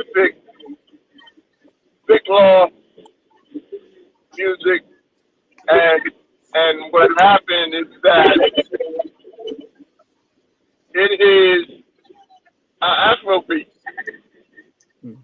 and when I played it for Daddy O, he said, "Man, it's bananas. Okay, let's get to work on it." You know what I'm saying? And so when the hook was hooked up to it, that was it. We decided to write it. You know what I'm saying? I had the idea of having some Africans on it, and the version and which we do now. Yeah, which we do now, and y'all gonna hear that version. If y'all love that version, you wanna love the African version. Are you getting them from Nigeria, where I'm from, or what part of Africa? This is coming from Nigeria and Sierra Leone. Okay. Look at that, Namdi. Look at that. Yeah, that's and Stet Dreams Come True is Delite and I You know, it's real. Like D told me something one time. D had a young lady in his car one time. And he played Stet Dreams Come True, and the girl started crying. Because me and Delite talked about. Go ahead. No, go ahead. It just, the song just hit the chord. You know what I'm saying? As far as relationships. You know what I'm saying? You know, we like relationship records. That's why we did Susie. That's why we did Sally. You know, and now we did Lolita. And now we. Yeah. So what? So what? Faye was a hoe? What you trying to say? Shut up, man. Shut up, man. This is that dream, and we ain't even talking about. We ain't even talking about Susie. But this is like, you know, grown man hip hop. Yeah, but Stet Dreams is an answer to, in my opinion, and this is what me and D talked about when we were writing it. Stet Dreams is an answer to the Instagram phenomenon, right? So what you see on IG a lot of times, which is sad, you see these girls, they taking trips, they taking pictures on their trips, whatever. You never see a man in those pictures, right? And because everybody's getting flew out to Dubai, everybody's getting flew out, but he never says he love you, because all he's doing is those red bottoms. I know he got them. You know what I'm saying? But if you listen to what we saying in Stet Dreams, we understand that you tricking and you need to stop tricking. You know what I mean? Like you gotta give that part up. He say he flying you out to Dubai, but you'll never be the apple of his eye. This week, you his butterfly. Next week, you be boom bye. You know what I'm saying? So that's an answer to that, because again, very early on, I want to say 1984, 85, we started hearing Delite say in interviews, Stetsasonic makes music for the mind, body, and soul. So one day I said to Delite, you know, D, what that mean? I'm when we in interviews, I'm like, yeah. then when we get inside, I'm like, D, what that mean, right? And he said, D, it's because we do make records for the mind, right? We do make records to make people think. We do make records for the body, you know what I'm saying? Make people dance and all of those things. But we also make records for the soul. We make these records to uplift people. We always want to try to give them a step up. If we got this platform, right, it's important that we try to at least, man, give a little bit to the people to uplift them. So Stet Dreams is a message record without being a message record. You understand what I'm trying to say? Because we really are attacking some of the stuff that happens and some of the stuff that people go through. And when I say people, it's really the women that these women are going through, because man, they going through it, bro. You know what I'm saying? He never say he love you. You know what I'm saying? He never says he love you. Who's in the hook? It's true. That's my man Calvin III. He do a lot of records with me. That's my man Calvin. And then when we did the African version, Calvin is singing, but we got also a female and a male African singer doing the hook and some, you know, it's dope. It's dope. Like when we release the single and everything, you know, it's gonna be. Trust me, there's a plan here. That's all I'm gonna say. There's a plan here. That's gonna be nice. You gonna love that. It's like you know, as rappers, we love to talk about the home and the bitches, excuse my language, and that's just a record that talks about the woman that ain't bitches and the woman that ain't home. You know what I'm saying? So yeah, that's about. Which will definitely be appreciated. I'm good. So the next one is another one of my top 5. Here we go again. I love the drums on this, and I just love the vibe on that. So, what's the story behind that one? I actually Starts with pictured Delite. Johnny Gill singing the hook of that one, singing that because the chorus on that. But yeah, But it's we do have a another one of classic my. R&B singer on that. Who But is it? starts with Delite. So D, go ahead with the Here We Go Again. Oh man. Here we go. Here we go again. Is our coming back around. You know what I'm saying? You know what they say? What goes around comes around. You know what I'm saying? Again, and this is lightning striking again, but it's going to strike in a different way because we have our experience to actually lean on. You know what I'm saying? Why are we up under what I call reconstruction and putting out music again? Here we go again, carry us back into the fold, back into the industry where we always belong. I mean, have we continued to record after Blood, Sweat, but No Tears? I think we would have been on our 20th album right now. Wow. Point blank. Yeah, I mean, I Bobby miss did. the industry. I miss the industry. We miss the industry as far as putting out music. And so we're doing it to let people know what not only what grown man art will look like, but also to let them know that as elders in the industry, right, that we'll be able to show them what we really could look like. Because you got Mick Jagger, you got Elton John, you got all these other old, groups. You know, you got the Isley Brothers and so forth and so on. So here we are. Here we go again. You know what I'm saying? So we just salivating at the opportunity to put out music at this day and time. You know what I'm saying? That will appear or not appeal.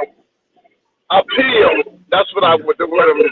That would appeal to all genders. Yeah. Genders, that is. Yeah. And my Here We Go Again stories. I feel like that's the Lito Brigante breakout record. Like I love Wise on everything on this album, but Bobby, Paul, Delite, me and Daddy O again. What? What? Bobby, Paul, Delite, me and Daddy O again. I'm like, all right, let's go. You know what I'm saying? Like I think Wise really put his foot in that rhyme. Like I because when we did Here We Go Again, remember, we on our 6th video. This will be the first video after the album drop. But prior to the album, we done dropped 5 videos. So Here We Go Again is the second video. When people heard it, there was so many people, and I love that who is that? I love the who is that question. So many people came to me and said, who is that? And then, or they go, that's Wise? And that, you don't understand how that warms my heart.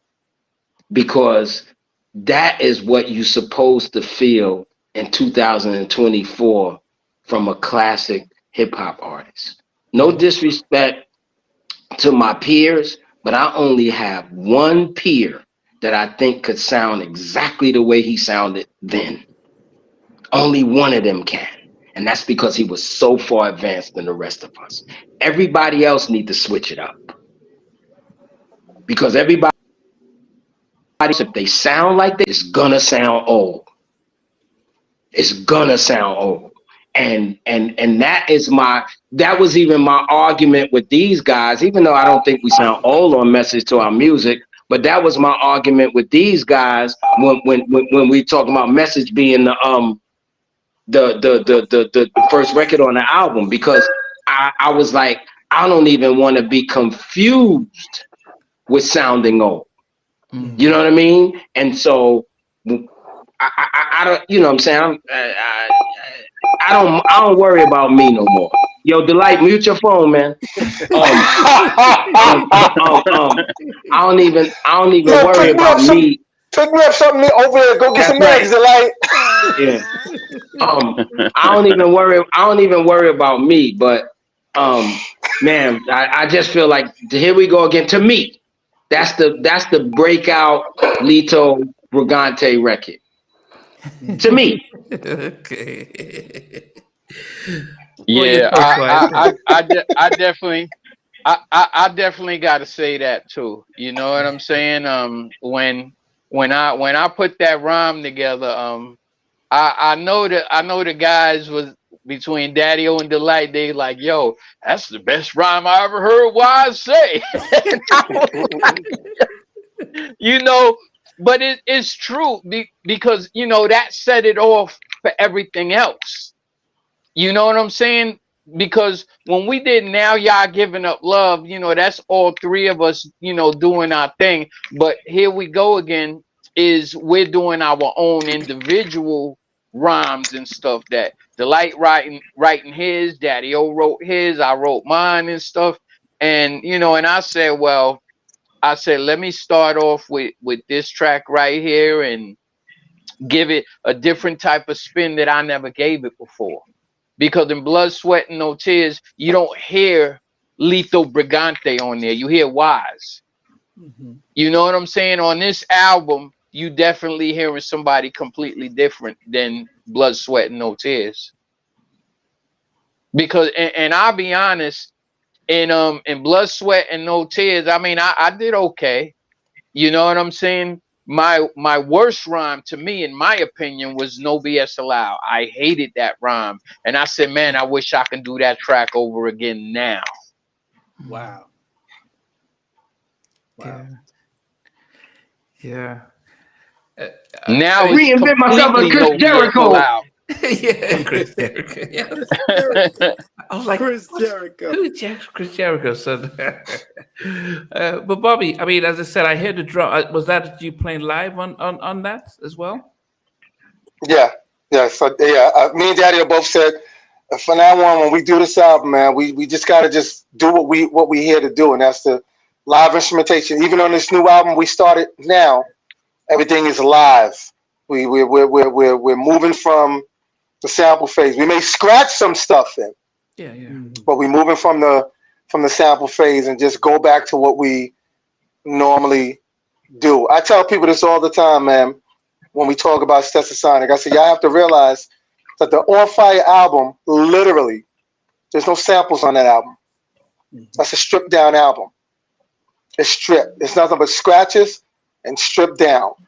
Nothing is sampled. Nothing is looped in a sample. Not even Bust That Groove is a sample. Not even Bust That Groove. It's all scratched.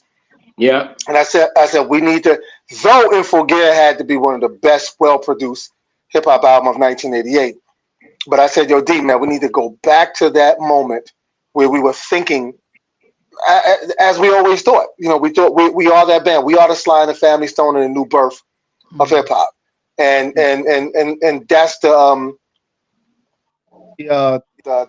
way we wanted to move. We definitely. Yeah. And I play live drums on. Y'all got some on it. I'm pretty much playing live drums. And then you said, thanks, man. Yeah, we're gonna keep it. You were talking about Johnny Gill.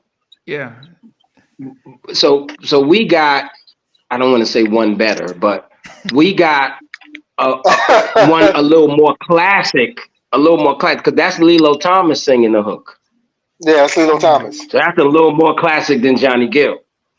Yeah, Lilo Thomas is actually the 3 top 20 R&B albums. So he's like an R&B crooner from the 80s, worked with Freddie Jackson and Lil G, God. Yeah, Melba Moore. So yeah, he's That's him. He covered. He did the hook on that for us. Yeah, I mean, as I said, it added to it. I mean, it's and then you had the drums that, so you had it almost like old meets new. So yeah, definitely loved that track. Notes to impressions. Notes of Notes of impression. impression. It's notes of So impressions. Yeah. when Delite gave me that title, I was like, what the hell are we supposed to do with that?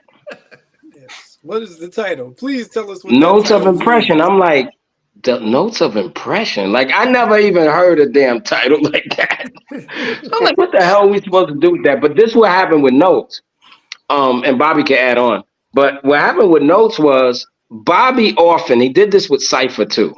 Bobby often goes, D, I'm telling you, man, you trust me, right? You trust me, right? I know something is coming after you trust me, right? You trust me, right? And I'm like, yeah, of course I'm gonna say yes. And then he goes, I'm about to send you something, and just tell me what you think. So when he sent it to me, I had already did a record with Rusty Jukes last year called Gods and Dope Fiends, which is actually one of my biggest solo records. The record fire. He sent me the record with Jukes. Like he sent me the Rusty Jukes verse. And I was like, oh, okay.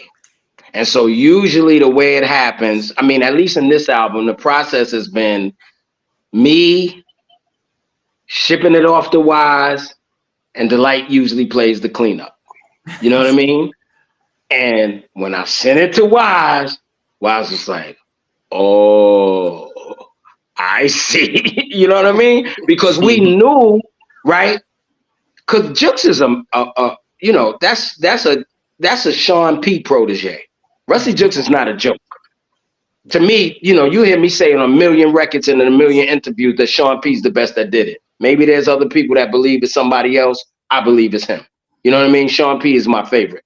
Like in terms of if I have to classify it that way, right? So Jukes really came with it, but he also came with it on some real like who does an appreciation rhyme? Like who does that? I have never seen that done in my life, except for back in the day. And it wasn't really guys writing about each other, but like if you heard Flash and them back in the day in a party, you might hear Creole say, he's the buckaroo or the boogaloo, all the young ladies flop when he, you know what I mean? He would say Cowboys rhyme. Or you might hear Mr. Ness say Melly Mel's rhyme. You know what I mean? Like that's the way they appreciated each other. But you hardly ever heard an MC write a rhyme about another MC. That's where J. Cole gets the props for writing I Let Nas Down, right? But when we heard this rhyme, it's not like Jukes didn't get himself off, but man, he really like laid it down. You know what I mean? He did. He even talks about, you know what I'm saying? He talked about the new records, you know what I'm saying? Now y'all giving up love, you know what I'm saying? Bang, I'm with you like Bobby on the drums. I'm like, okay. So that's why my first line on that jet, they told me, wish upon a star, I shot it out the sky. I said, I gotta come with something. My first line after coming after Jukes, gotta be crazy. And I called Rusty Jukes. I said, yo, my first line is they told me reach upon a star, I shot it out the sky. He said, go ahead, Daddy, yo, go ahead. You know what I mean? So, but yeah, I mean, it's dope. It's 4 verses. It's not a lot of dope records with 4 verses. My favorite 4-verse record is Stan by Eminem. But there's not a lot of records with 4 verses. I love that part. We got a lot of hip hop off in that record. Like that Notes of Impression is way more MC than it is rapper any day. That's a hip hop record with what's the name of that record, Bobby? Scratching? What's that record? Yeah. It's Cool in the Gang. Cool is back. Yeah, Cool is back. You know what I mean? Like it's very hip hop. You know what I mean? And I love that. And again, my guy showed up. You know what I mean? Like that's that you can't wish for more. you know what I mean, then your guy showing up, you know what I mean? And my guy showed up. And it was a lot of my guys, like my street friends, the ones that, you know, when we be around, if you put on a camera, they say, yo, get that camera out my face. A lot of those guys like Notes of Impression better than everything else on the album. Wow. Yeah. My real street massive. Shout out to everybody coming home. Gotcha. Delite, where did you come up with that title, brother? Oh my gosh. Look, he's scratching.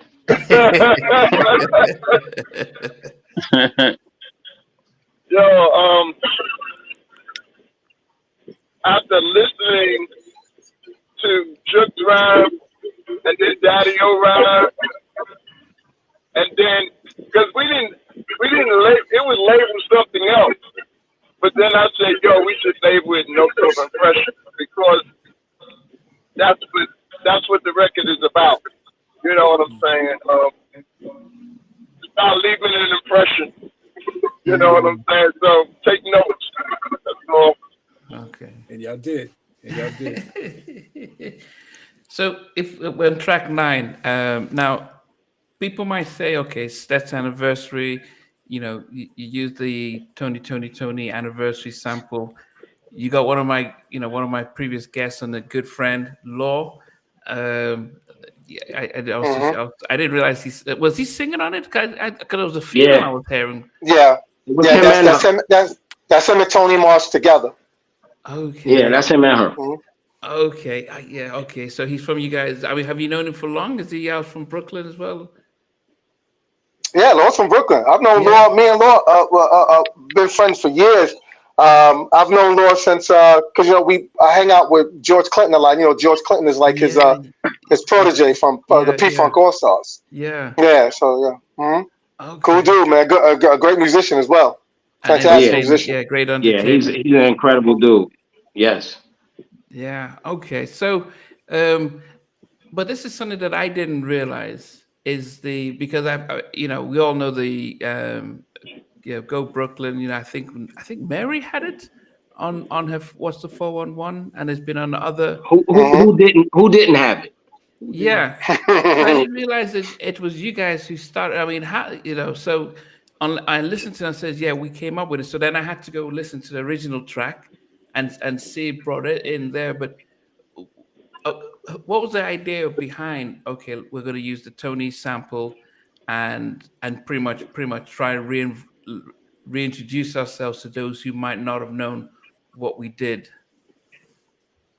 Well, Stetsa Anniversary is probably the most, remember I was talking earlier about the we back lyric type of stuff. Mm-hmm. The one thing I did tell the guys is I said, if we got any levity, right, with the whole, I did this, we're back, blah, blah, blah, it will be the anniversary record, right? Because it makes sense, right? You're not making a record saying, I'm back. You're not making a record saying, oh, I did this and you didn't. We're not making that kind of record.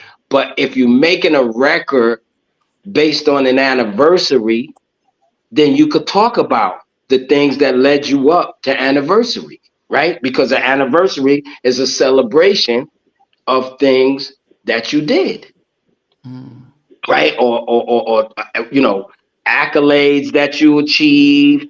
You know what I'm saying? In 85, I was known for kicking beats, performed at Madison Square. You know what I'm saying? But if you knew Stet, you knew that we was rocking. And then the act coming behind us was a dead man. You know what I'm saying? That's it. You know what I'm saying? And I talked about how it started, how me and Delite met in the Ansar community. That's where I met Kedar. Like I talked about, like that was the one record that we could talk about the history of Stetsasonic, because we don't normally, like, I don't know if normally is even the right word, but we don't usually, right, just talk about the history of Stetsasonic, right? Or that's the cool thing about being in rap, right? That's the cool thing about like that the genre that we're in, because that opportunity, because we talk on records. You know, not to say singers couldn't do it, but it maybe nowadays R&B singers, some of them would do whatever. Some will walk, all of them, they'll do whatever. But back in the day, you know, R&B singers kind of had to sing, you know, love songs and, you know, all of that kind of stuff. You know what I'm saying?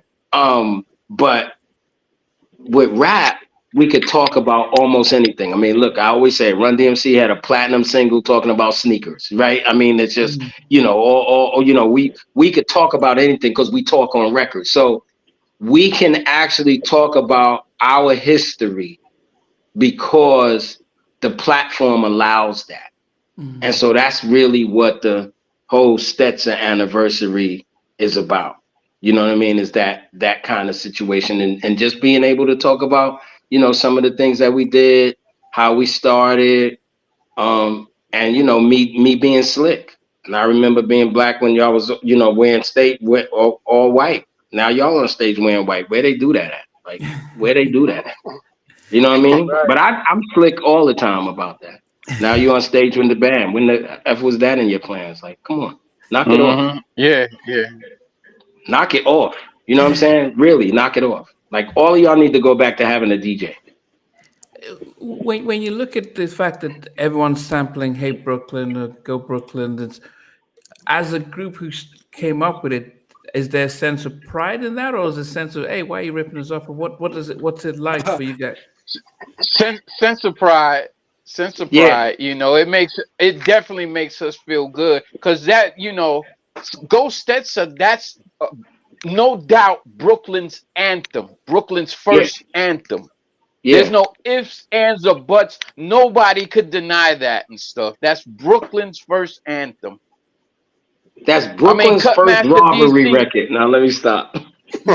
you know, I mean, Cutmaster DC, you know, he did his thing too with Brooklyn and stuff, and you know, but at this point, we just took it to a completely different level, and it's always been that Brooklyn anthem.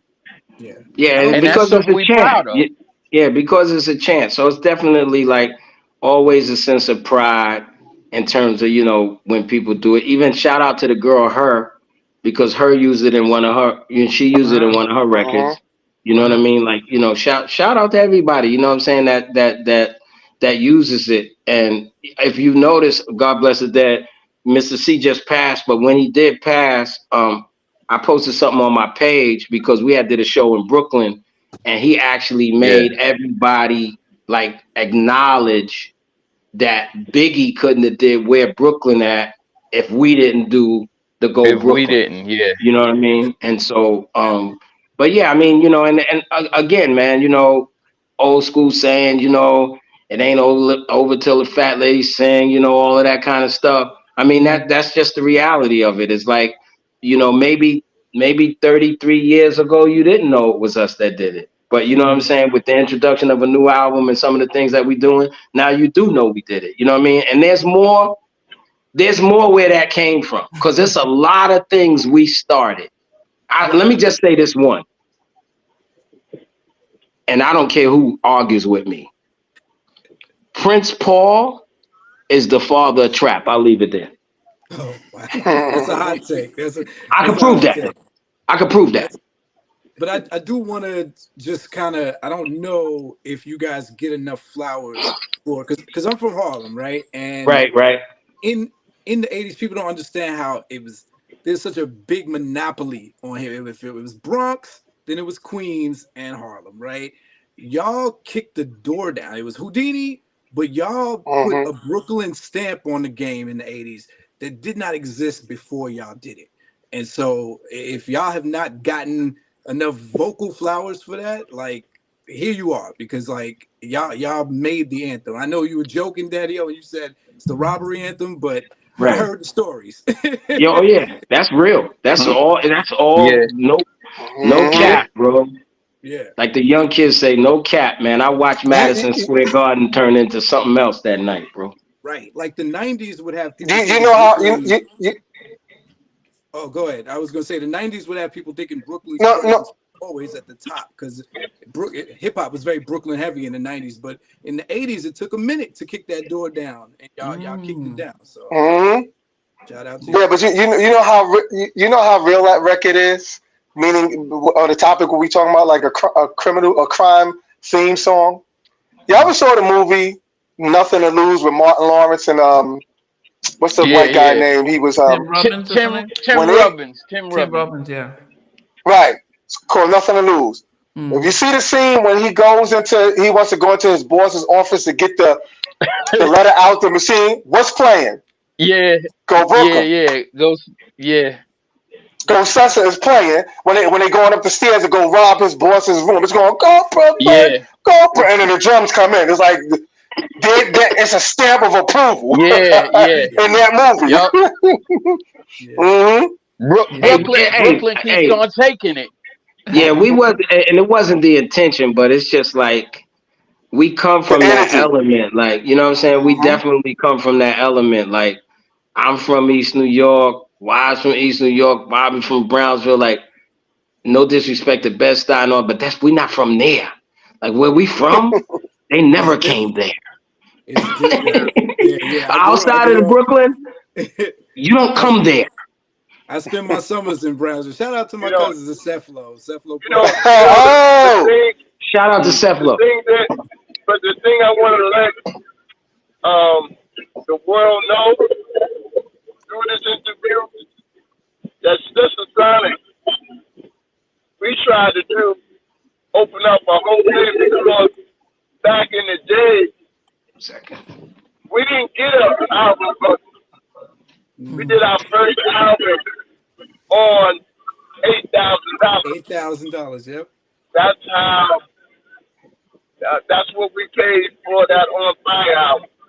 The thing about it is that we tried to show and prove to the naysayers that even some of the labels when they say play it, because they didn't think that hip hop would ever go this far.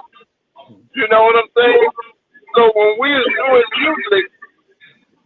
was doing music for the purpose of showing and proving that we can do it out. And we can do hip hop jazz. We can do live drums with no samples. We can do that. We can do it with a band. That's what it was all about. To show and prove that this music, hip hop, and its culture is forever Yeah. in this realm. You know, and I guess what Malik was saying about, for those of us who aren't from New York, I know Harlem's got especially in New Jack, we heard a lot from Harlem, Queens, we got a lot of, but I don't think I heard a lot on the Bronx as the origin of hip hop. So I don't think we did hear about Brooklyn. But then if you got into hip hop in the 90s, you'd think Brooklyn, Biggie and Jay-Z and everyone was saying Brooklyn. That became like, oh, that must be the mecca of music. But going back 10 years prior, no one was saying Brooklyn. And I guess that's something that's, it's quite easy to forget. But the thank fact you. that anthem, was present during hip hop soul and other hip hop tracks was pretty much an homage to the fact that you guys, the legacy that you guys had. So it's good that you had a way of in Stet's anniversary to sort of, I'm listening to, I'm like, oh, okay, so you guys said I had to go listen to the original track. I'm like, oh, damn, that's the track that I've heard and everyone else just hyping up and stuff. So that's, just good that the way you did it and stuff. It is number 4 of my top 5. Before we get to the other, so you desecrated one of my favorite tracks from Sesame Street. I remember as a kid, and I'm like, oh, I'm not gonna learn about Who's in the Neighborhood, and then you guys desecrated the track. That was my idea. That was my idea. Because the thing about it is that, coming up in Brooklyn, we did see people like that. You know what I'm saying? And that is people like that in everybody's neighborhood, really. Yeah. I mean, some of them may be on the down low, but they're there.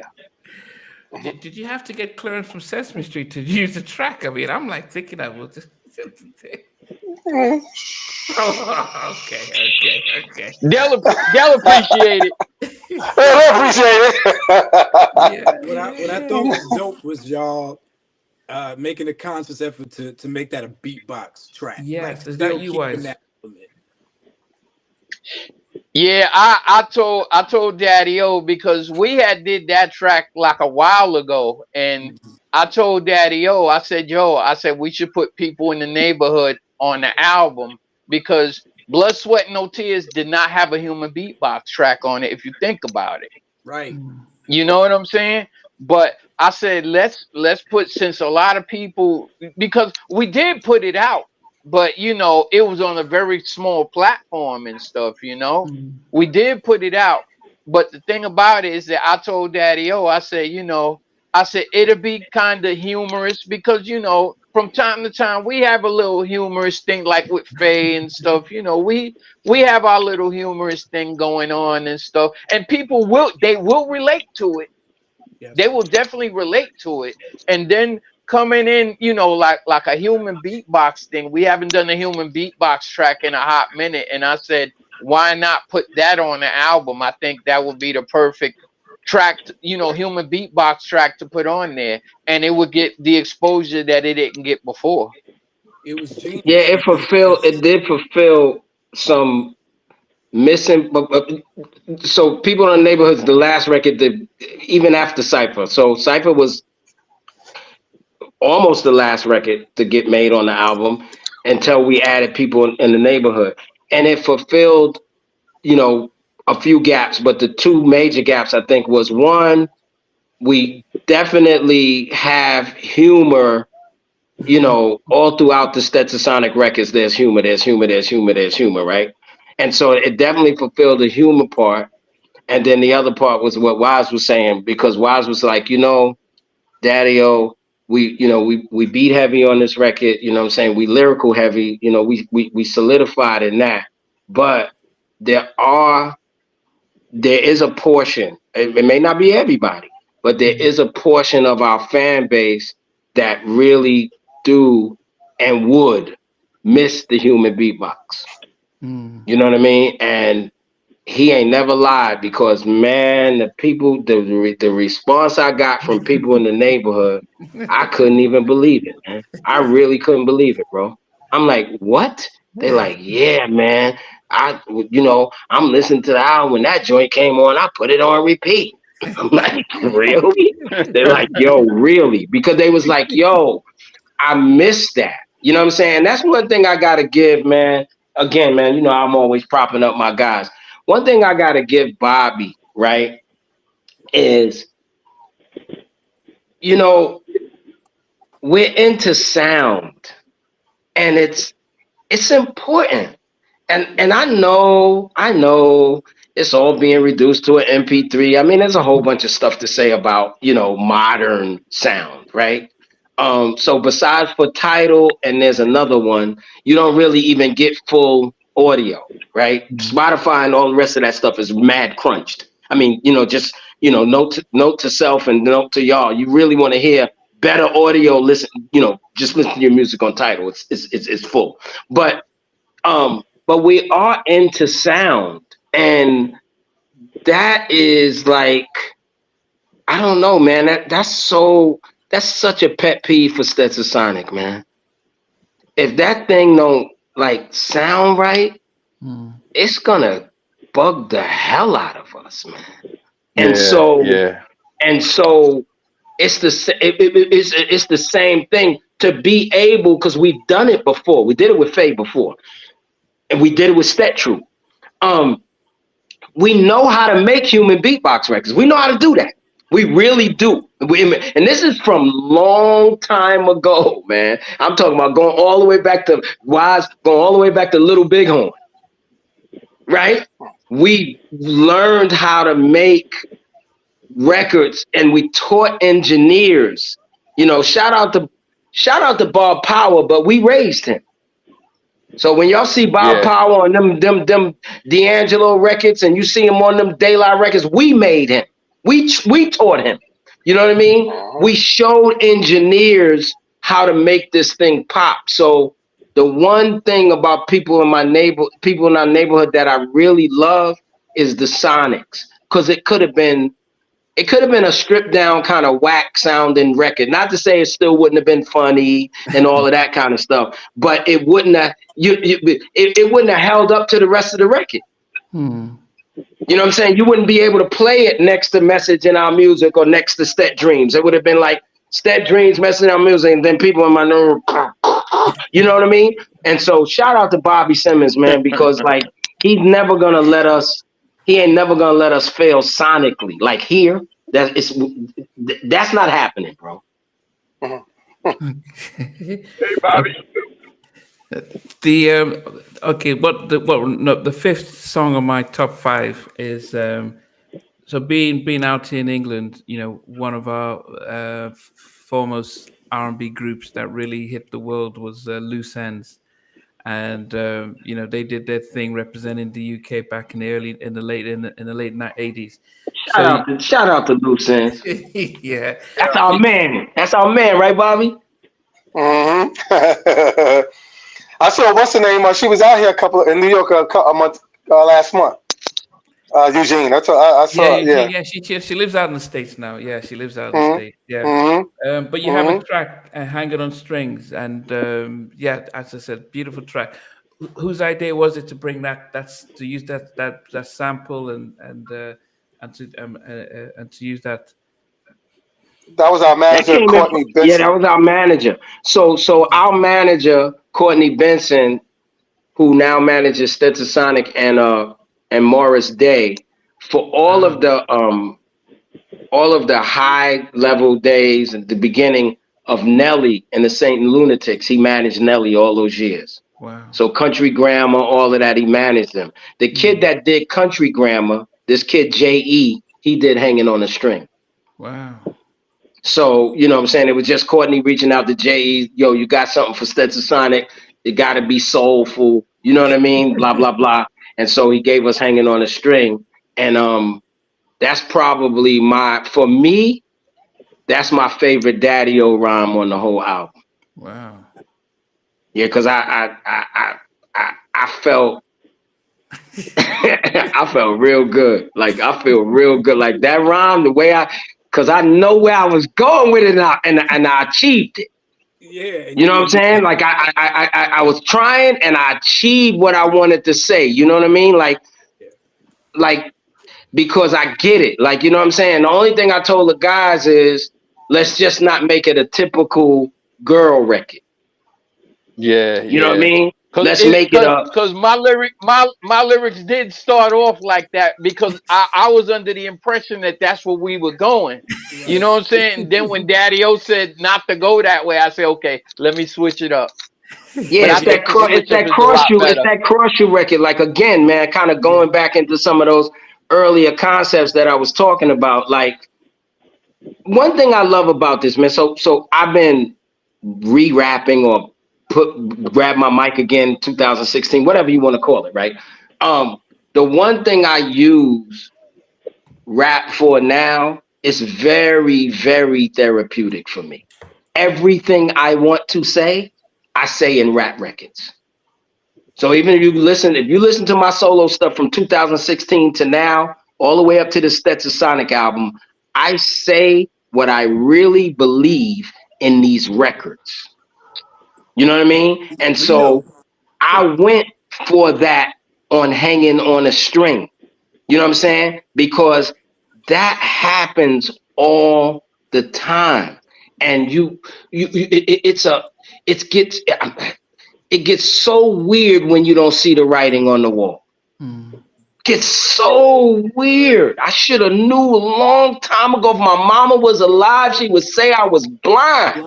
You know what I'm saying? I should have seen it a long time ago. But here go me with my whatever. You understand what I'm trying to say? And then I love the fact that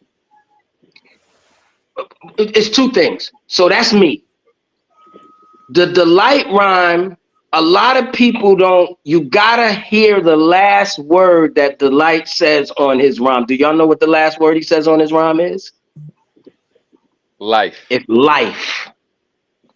And that's what he's talking about. And that's crazy right there. So now if you go back and listen to Delite's rhyme on Hanging on the String, you be like, oh.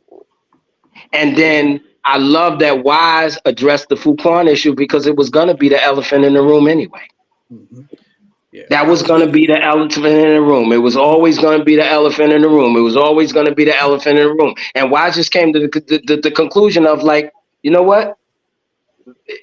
I'm not going to let it be the elephant in the room anymore. I'm going to tell y'all what's going on. You know what I mean? And the cool part about Wise's rhyme is it's like the soundtrack of the unsung. You know what I mean? But it's dope. You know what I'm saying? It's real dope. So and I think Jay did his thing, man. I think he did his thing on Hanging on the String. Again, man, shout out to Bobby, man, you know, for making that record feel the way it feels. You know what I mean? Because, you know, one of the things that me and Wise always talk about, we've been talking about this forever, is, you know, we still do that same take it to the car. You know, we still do that. Take it to the car. If it's Bluetooth, whatever, aux cord, whatever, we take it to the car. Man, that hanging on a string in the car. What? Yeah. That's a mean mug record right there, bro. You know what I mean? And you know, shout out to the UK because, you know, when we used to go to the UK, man. A lot of people don't know this, man, and this is probably the first time I'm ever saying it. But In Full Gear was shaped a lot by the United Kingdom because we learned about something in the United Kingdom called rare grooves. Oh yeah. And when we started like messing around with that, we was like, you know what I'm saying? Because again, going back to Sonics, when we used to go to the UK, nobody in the UK cheated on sound. You understand what I'm trying to say? They always went for it. I mean, I remember one time we were doing a Jimi Hendrix celebration in the meatpacking district in New York. And the Black Rock Coalition. With the Black Rock Coalition. And Bobby said, do you want to do it? I said, of course I want to do it, but what the hell are we going to do? And he brings out this Jimi Hendrix record that was only available on wax in the UK. And we did that. You understand what I'm trying to say? It wasn't even it wasn't even available in the US, so you would never know Jimmy got that funky. But he had to actually, you know, leave Seattle, come over there and get that funky. But, you know, sonically, we've always loved that, the way R&B and the way the rare groove movement was in the UK. So, you know, that groove was dope too. That was that boom, boom, boom, boom, boom, boom, boom, boom, boom. Yeah, crazy. And remember we was arguing with the guy who said Jimmy never made a record like that. We had to bring the record for him. We had to bring the record out and show the guy. You know what I mean? So, you know, it was just so yeah, it's an ode to loose ends, it's an ode to the UK, it's an ode to rare grooves, and then, you know, and then we answer a few questions. Yeah, from a rapper's mind, from a writer's standpoint, I was gonna say you already said it, Daddy-O, but it's out of all the tracks on the album, it's the track where y'all show y'all distinct approaches, like 3 different approaches to verses on there. Yours is a story, right? You're like, we was just talking about LeBron, but anyway, back then. You said Wise's verses explain it, and Delite, your verse was pure poetry. It reminded me of like a child is born with no state of mind. You know, right. You know what I mean? That Jizza dropped the mic. So just wanted to point that out. Hey, yo, Malik. Thank you, sir. Hey, yo, Malik, man. Are you telling people about our album, man? Because you definitely you on it right now, man. You gotta call some people and say, yo, man, are you listening to the Stet album, man? I'm on it. Say no He- more. He's definitely. Oh, we come to the last track. Malik, what are your thoughts on the remix of Fallen Soldiers? Okay. I think the original one used the Beatles Beatles. come together. Yeah. Yes. So, what is your thought, Malik, on that before they answer? It's wonderfully.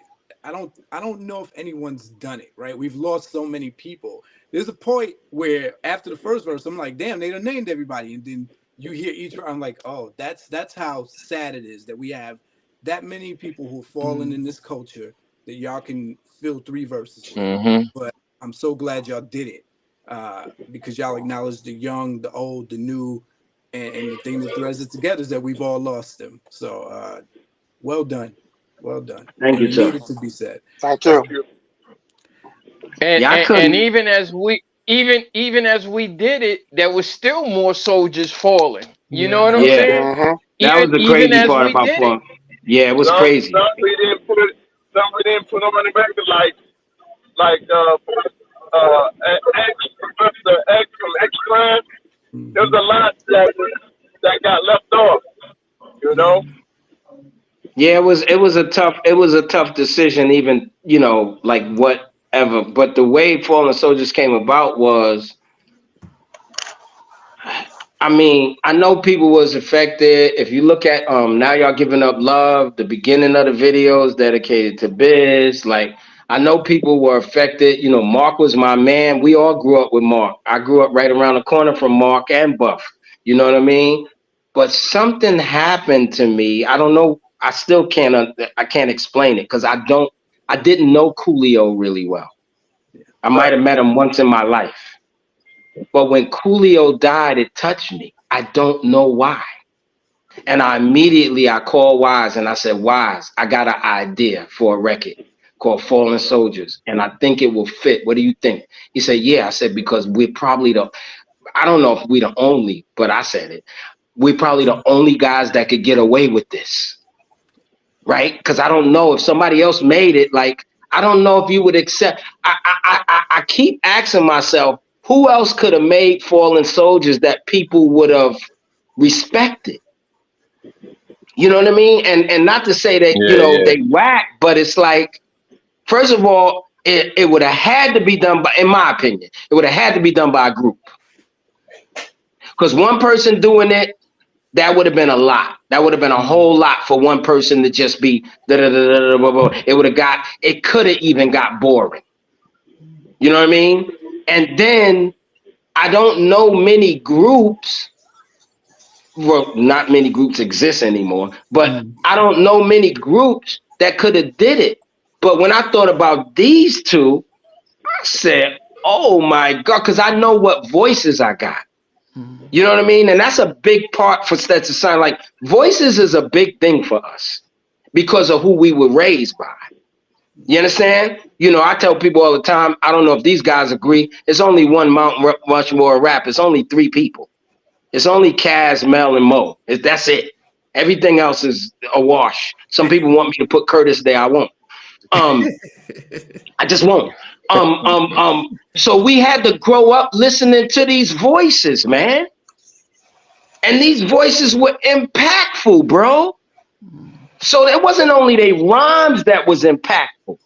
It was the voice. They cutting through bone and marrow with these voices, man. You know what I mean? So having a group where I know that I could bounce off of 2 other guys that ain't nowhere near. Wise is gonna take what might be called the whatever. I don't know what the top note is. And then I'm gonna be in the middle, and then the light's gonna take the alto. I know what this is about to be. I know what it's about to be. That's how I knew Now Y'all Giving Up Love is gonna sound crazy. I knew it was gonna sound crazy because it's gonna sound ill for Wise to say something, for me to say something, for Delite to say something. You know. I mean, it's just gonna be so. That was the approach, you know, for Fallen Soldiers, was to just, you know, try to do it. And then, like, I will say this: I can't listen to Fallen Soldiers. I've never listened to Fallen Soldiers and not cried, not once.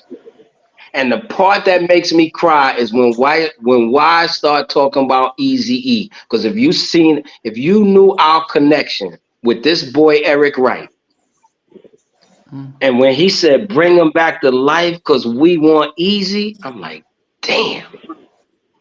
You know what I mean? Like, it's just crazy. Like, you know what I mean? And it's like, yeah, it's a dope record, but it wasn't the easiest record to write. You know what I mean? Because it's like, yo, bro, I mentioned 5 members of the Force MDs, bro. Yeah. 5. Yeah. Only person still alive is Stevie, man. Stevie, yeah.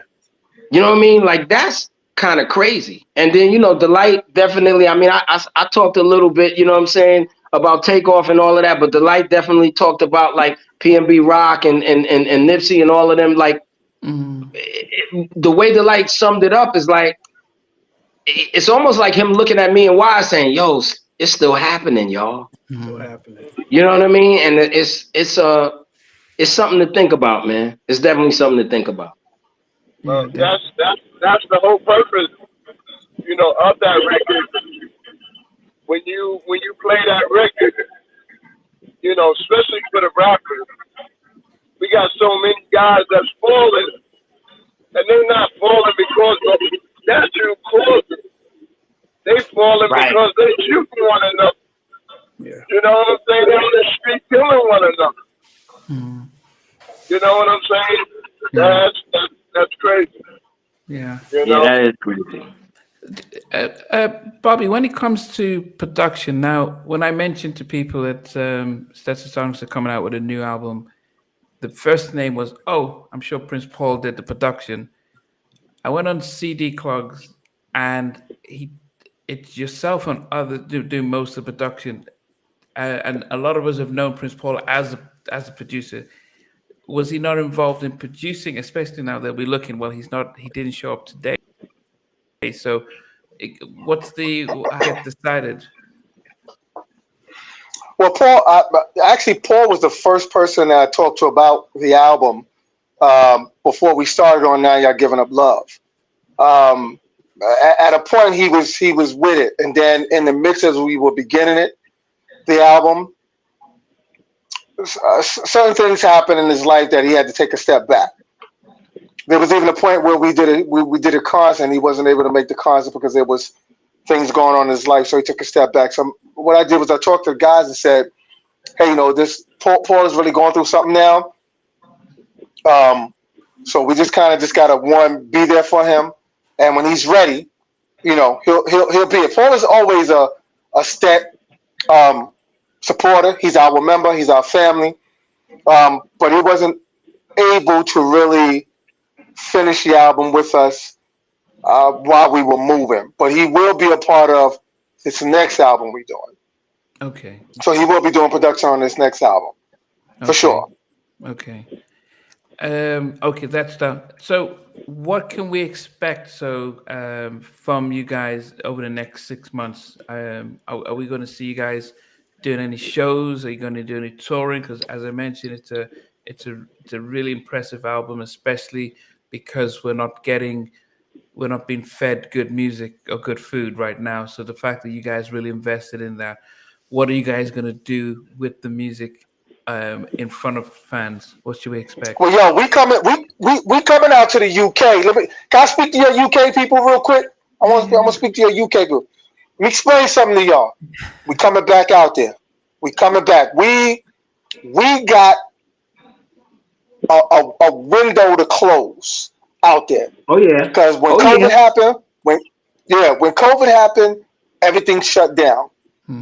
But we got a window to close. So all my peoples, I don't care if you're in Amsterdam, the Netherlands, London, Jazz Cafe, all of y'all, we coming back your way.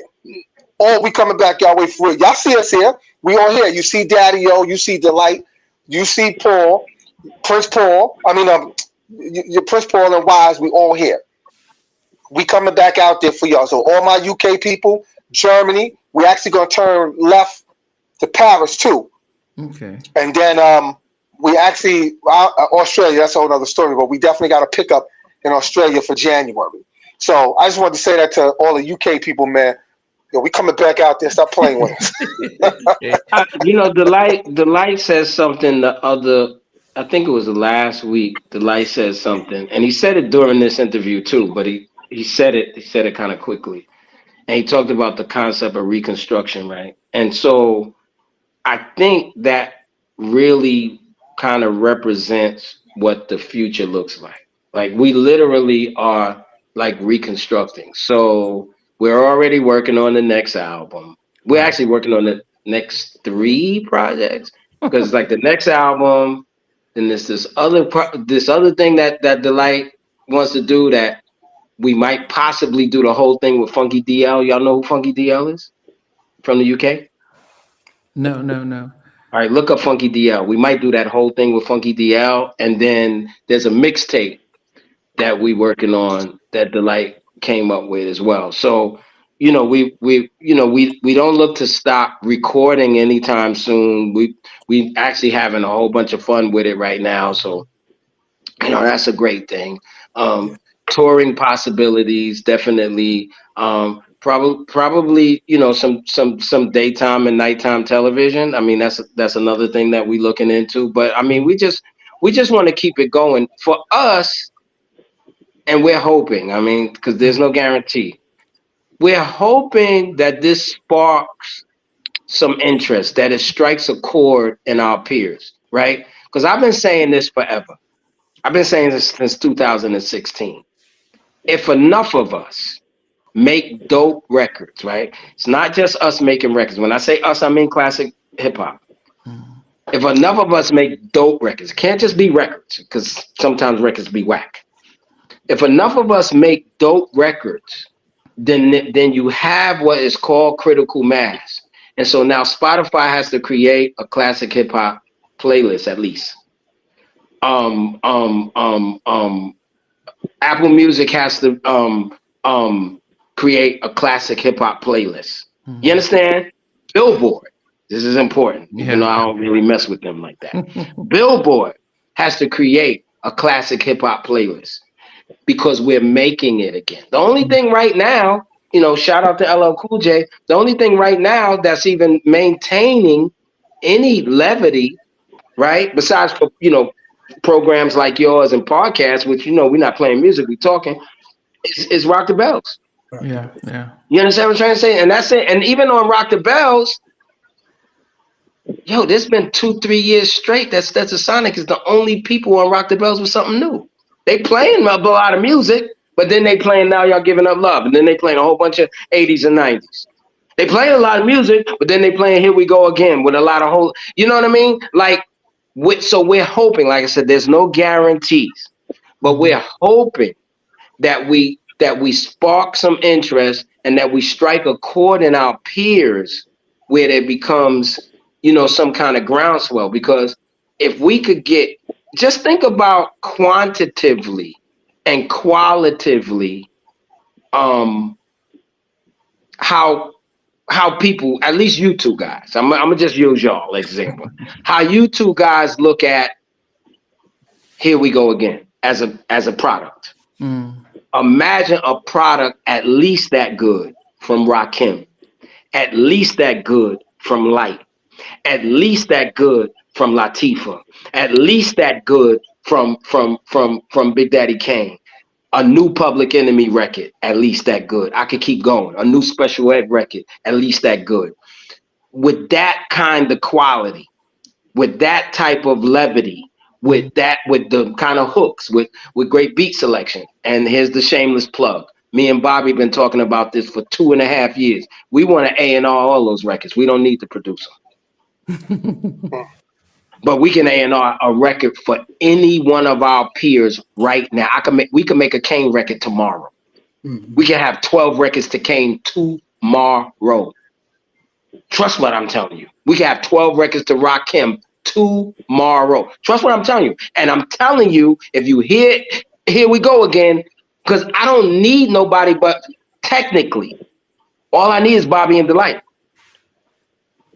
Because D's gonna A&R my record and tell me, D, this is what Rakim needs to talk about. And he gonna be right. You understand what I'm trying to say? And then all I'm gonna say is, Bobby, this is the title, da-da-da-da. And say, okay, D, I'll figure out the beats or who to go to for the beat.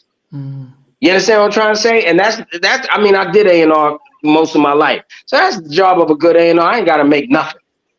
You know what I'm saying? All I gotta do is be the Quincy Jones or the, you know what I mean? But I don't need nothing. But it's the issue of, like, we miss these guys, man. We really do. You know, and doing a show with y'all. We just did a show with Kane, Chris, who else, Wise? Public Enemy, Flavor Light. and Chuck. Yeah, Light. That's okay. Yeah, and that's okay. But that doesn't satisfy. Yeah. That doesn't satisfy the longing. What's going to satisfy the longing is hearing new records by you guys. Right. Because we love those records. Like I said, you know, we still sitting. Wise was talking about Kane. I talk about sitting on Lyrics of Fury by Rakim or whatever. We love all of that. So and the thing is this is what the conclusion we came to, and it's on here. It's on the CD, on the there's a thing here called the Stetsasonic decision on the CD, and it'll explain it all. The conclusion that we came to was that we're doing our fans dirty if we don't make new music. And I know that sounds ugly or whatever, but that is the truth. Because what are you saying to your fans when you say, go back and listen to, I'm not telling you to not listen to Info Gear.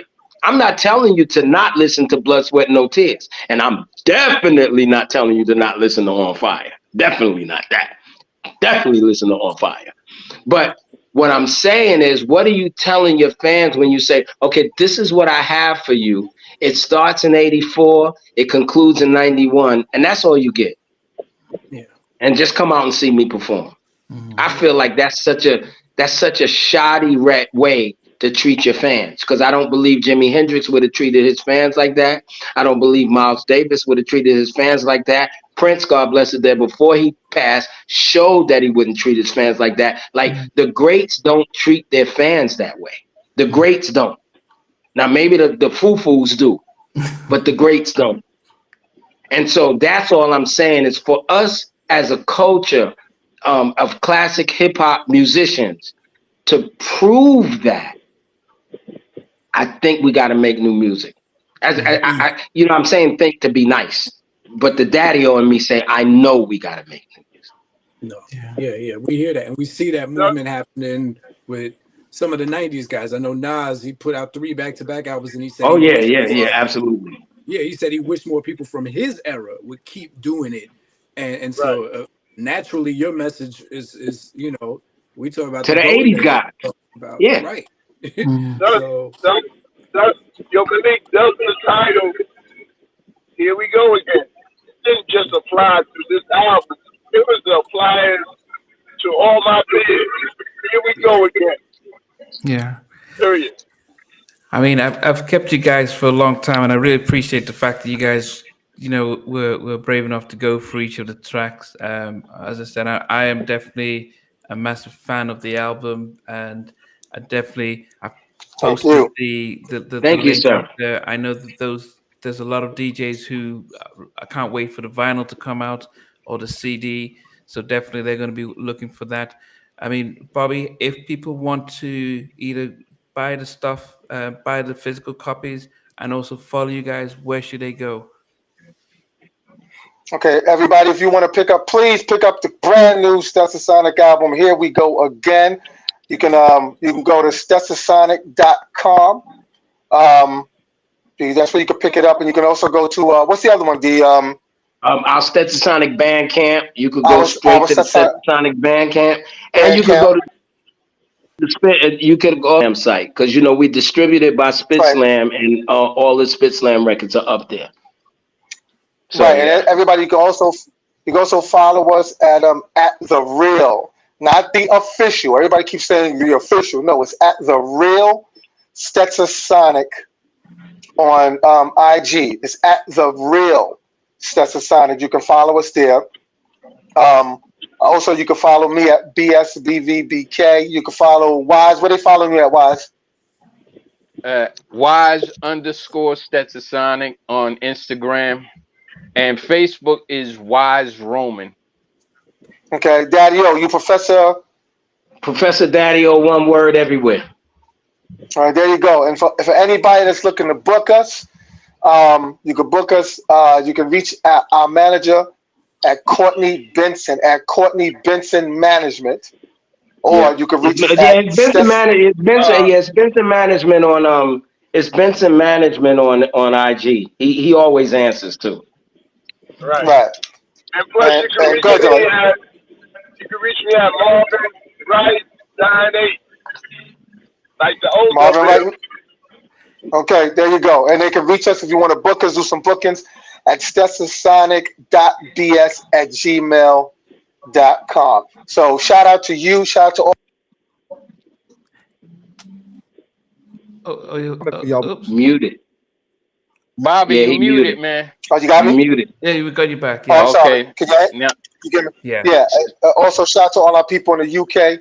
We coming for y'all. I keep saying it because I want them to know we coming for them. And please pick up the brand new album. Here we go again. Worked hard on it. Shout out to Darlene. She be representing, holding us down. Shout out to our manager. Yeah, shout out to our manager Courtney. Shout out to everybody. Yeah, shout out to everybody, man, that just purchased the album. Marla Rains, Smooth the Hustler, Rusty Jukes, Spit Slam, Chuck D, and all the radio people. Everybody. We gotta put my man Big Love as well as K-Mall, Kenyatta Mall. All right. And shout out to all the radio people, Rock the Bells, LL Cool J, everybody that just showed us love when we dropped this album. Once they heard the album was coming out, they called. We showed up, unsung. We showed up, and we appreciate all of them, man. So we salute y'all, man. Yeah, no doubt. So what I'm gonna do is I'm gonna reach out to Darlene to help me get all everyone's Instagram stuff and all the details for management, so that as the videos are, this is live, but it'll be in the description so people can just be able to, as they watch it, they can just beautiful. click it. So I'll reach out to them, to Darlene, so she can send me everyone's Instagram and Facebook details and stuff. Malik, it's been great having you here, but can you tell the fans who are looking to considering, like, should we download or buy the new Stetsa album, why we should do so? Why would you do so? Yeah, why should we? Yeah, tell him, Malik. Tell him, Malik. We're talking about 40 years in hip hop. 40 years contribute to the culture, even though 33 of those years have been album free. Like they said, they never stopped touring. And they come in with bars, they come in with beats, they come in with live instrumentation. And this is your legend showing you that it doesn't stop. That's why. Peace.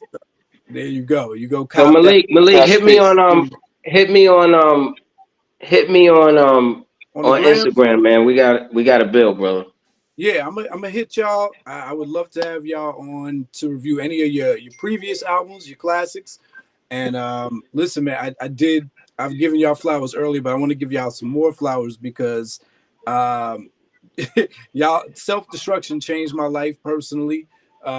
In the projects of Cephalo, first time seeing that video. That's the song that made me want to rap. And just want to give y'all flowers for what y'all have. Thank you, sir. Put on the map. Yeah, I got a ton more questions I could ask, but it's been a pleasure. Namdi, thank you. Y'all be on the lookout for our Heavy D episode coming out soon. Cool. You're going to tell people how they can follow you, Malik, because Malik, as I said, he did it. He interviewed me recently, and we went through the Living Large, and I thought, you know what, when I wanted to interview you guys, I just said, let me get Malik to support me on this. But Malik, if people want to follow you on YouTube and IG, where can they look for?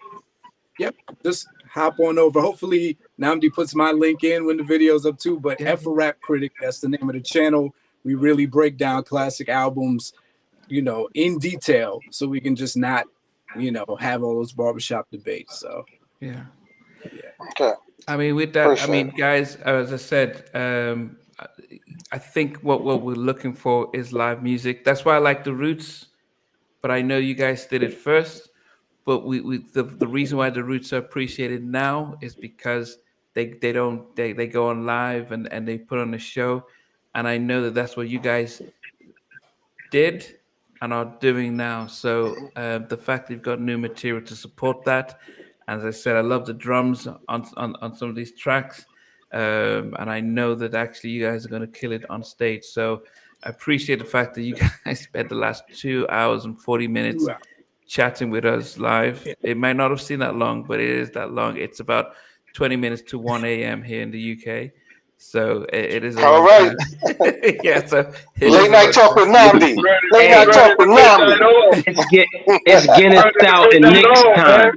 Yeah, oh, it's Nick's time for sure. It's Guinness Stout and Nick's time right now. Hey, yo, Bobby, I also got to shout you out, brother. Your public access show back in the 90s gave me all the exclusives, brother. So Oh, appreciate it, man. Appreciate that. Thanks.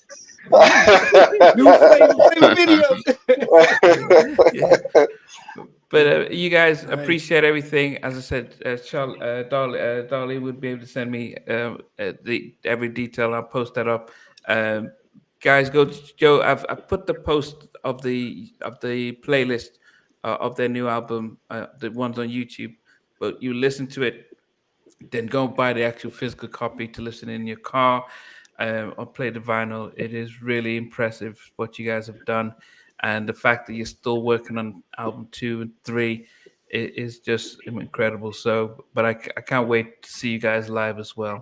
But definitely, it's been a privilege and a been. Oh, you'll be right. You'll be right there, front and center with us, brother, when we get to the UK. Yeah. I'm gonna give you a tip though. When you come see Stetsasonic, they're gonna give you backstage passes. Do not watch the show from backstage. You will miss it. Yeah. Just you got your backstage pass. Go in the front, see the show, then come back and hang out with us when we done. Because if you watching our backs, you're not gonna get that heat. Yeah. I do that with all my. We just did a show with PE. Me and Wise was right there in the front when Chuck and them was performing. Yeah. Because you don't get it from the back. Like you feel privileged, but like that ain't it. Yeah, you don't get to see the show like it's in your face. You know what I'm saying? Yeah. No, definitely. And backstage passes get you. Hey, backstage passes get you front and center in the front, so you ain't got to be in the. Not to say that it's even bad from the high seats, but from the front is real dope. Just before we quick, what's the relationship you guys have with Chuck and Public Enemy? Are you guys work? Are you are they supporting you guys, or you guys, Yeah, we've been so I'll tell you this story real quick. So 87. We go out. Actually, we did it twice, but the first time we go out on tour. That tour is headlined by two acts. LL Cool J and Houdini are the headliners of that. Wow. Step Down is Jazzy Jeff and the Fresh Prince. Jazzy Jeff? No. Step Down is Jazzy Jeff and the Fresh Prince and the Get Fresh crew, because the Get Fresh crew used to come on the weekends. Step down from that, in the very middle is Eric B and Rakim.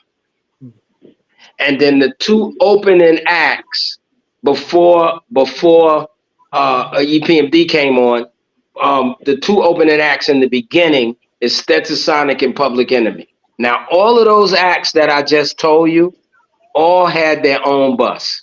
Houdini had a bus, LL had a bus, Dougie had a bus, Jazzy Jeff and the Fresh Prince had a bus, Eric B. and Rakim had a bus. Public Enemy and Stetsasonic, the two biggest acts on the bill, shared a bus. Wow. So we toured with PE and we shared a bus. Now here's the magic of that bus. Out of that bus came 3 of the most incredible albums that hip hop would ever see to date. One is called It Takes a Nation of Millions to Hold Us Back, being written on that bus. Another one is called In Full Gear, being written on that bus. And on the back of that bus, most nights, very quietly, is a little 17-year-old producer from Long Island writing a record called 3 Feet High and Rising. All 3 of those records came out of that bus. But we've been down with them for the longest time. I started doing these solo records again in 2016. My partner Lion asked me, should I let Chuck hear it? Me and Chuck been friends for years. I never did business with Chuck. I was like, sure. What? He was like, oh, you don't know Chuck got this Spit Slam situation. At that time, it was called Spit Digital. Chuck got this Spit Slam situation. I was like, okay. And then he heard the record. He was like, yo, man, Chuck wants to play it on, he got a little show called And You Don't Stop. He wants to play it on And You Don't Stop Friday and drop it on iTunes on Monday or something like that. And I had no idea what none of this was about. And I was like, okay. And so I've been making these records with Spit Slam ever since. And so it was just a natural fit when we started to do it, because the distribution and all of that was already in place, that we did that. But I mean, it's funny that you say that, because I just talked to my video guy, and he was just asking me, he was like, because you're seeing a lot of tours come up, like the Roots is going out with Arrested Development and Diggable Planets. And my video guy just asked me, man, what about, y'all and Public Enemy going out again? So, it's a thought. We it's definitely a thought. Kind of depends on, kind of where P is. And then, me and Bobby is looking into some other things that might be a little more music and I don't want to say less hip hop, but a little harder. Put it that way. I mean, they had a big. But yeah, I mean, no, but we have a great relationship with Chuck. I've always had a great relationship with Chuck. And, even on this album, Chuck is one of the executive producers on this album. Okay. I mean, the Public Enemy had a massive hit back in the Olympics here, Harder Than They Fall. I don't know. Harder Than Yes. Yeah, I mean, that was massive all over the UK and all over Europe and stuff. So, but it reminded me a lot of what you were doing on your drums, Bobby, on some of these tracks. So, once you guys get out there to promote it, there's definitely a big market for it and stuff. But as I said, I've kept you guys for nearly 3 hours, so appreciate it. We're gonna keep it tight, and I'm out here to appreciate everything that you guys done. Thanks, Malik, for taking time as well. Coming out to support us as well.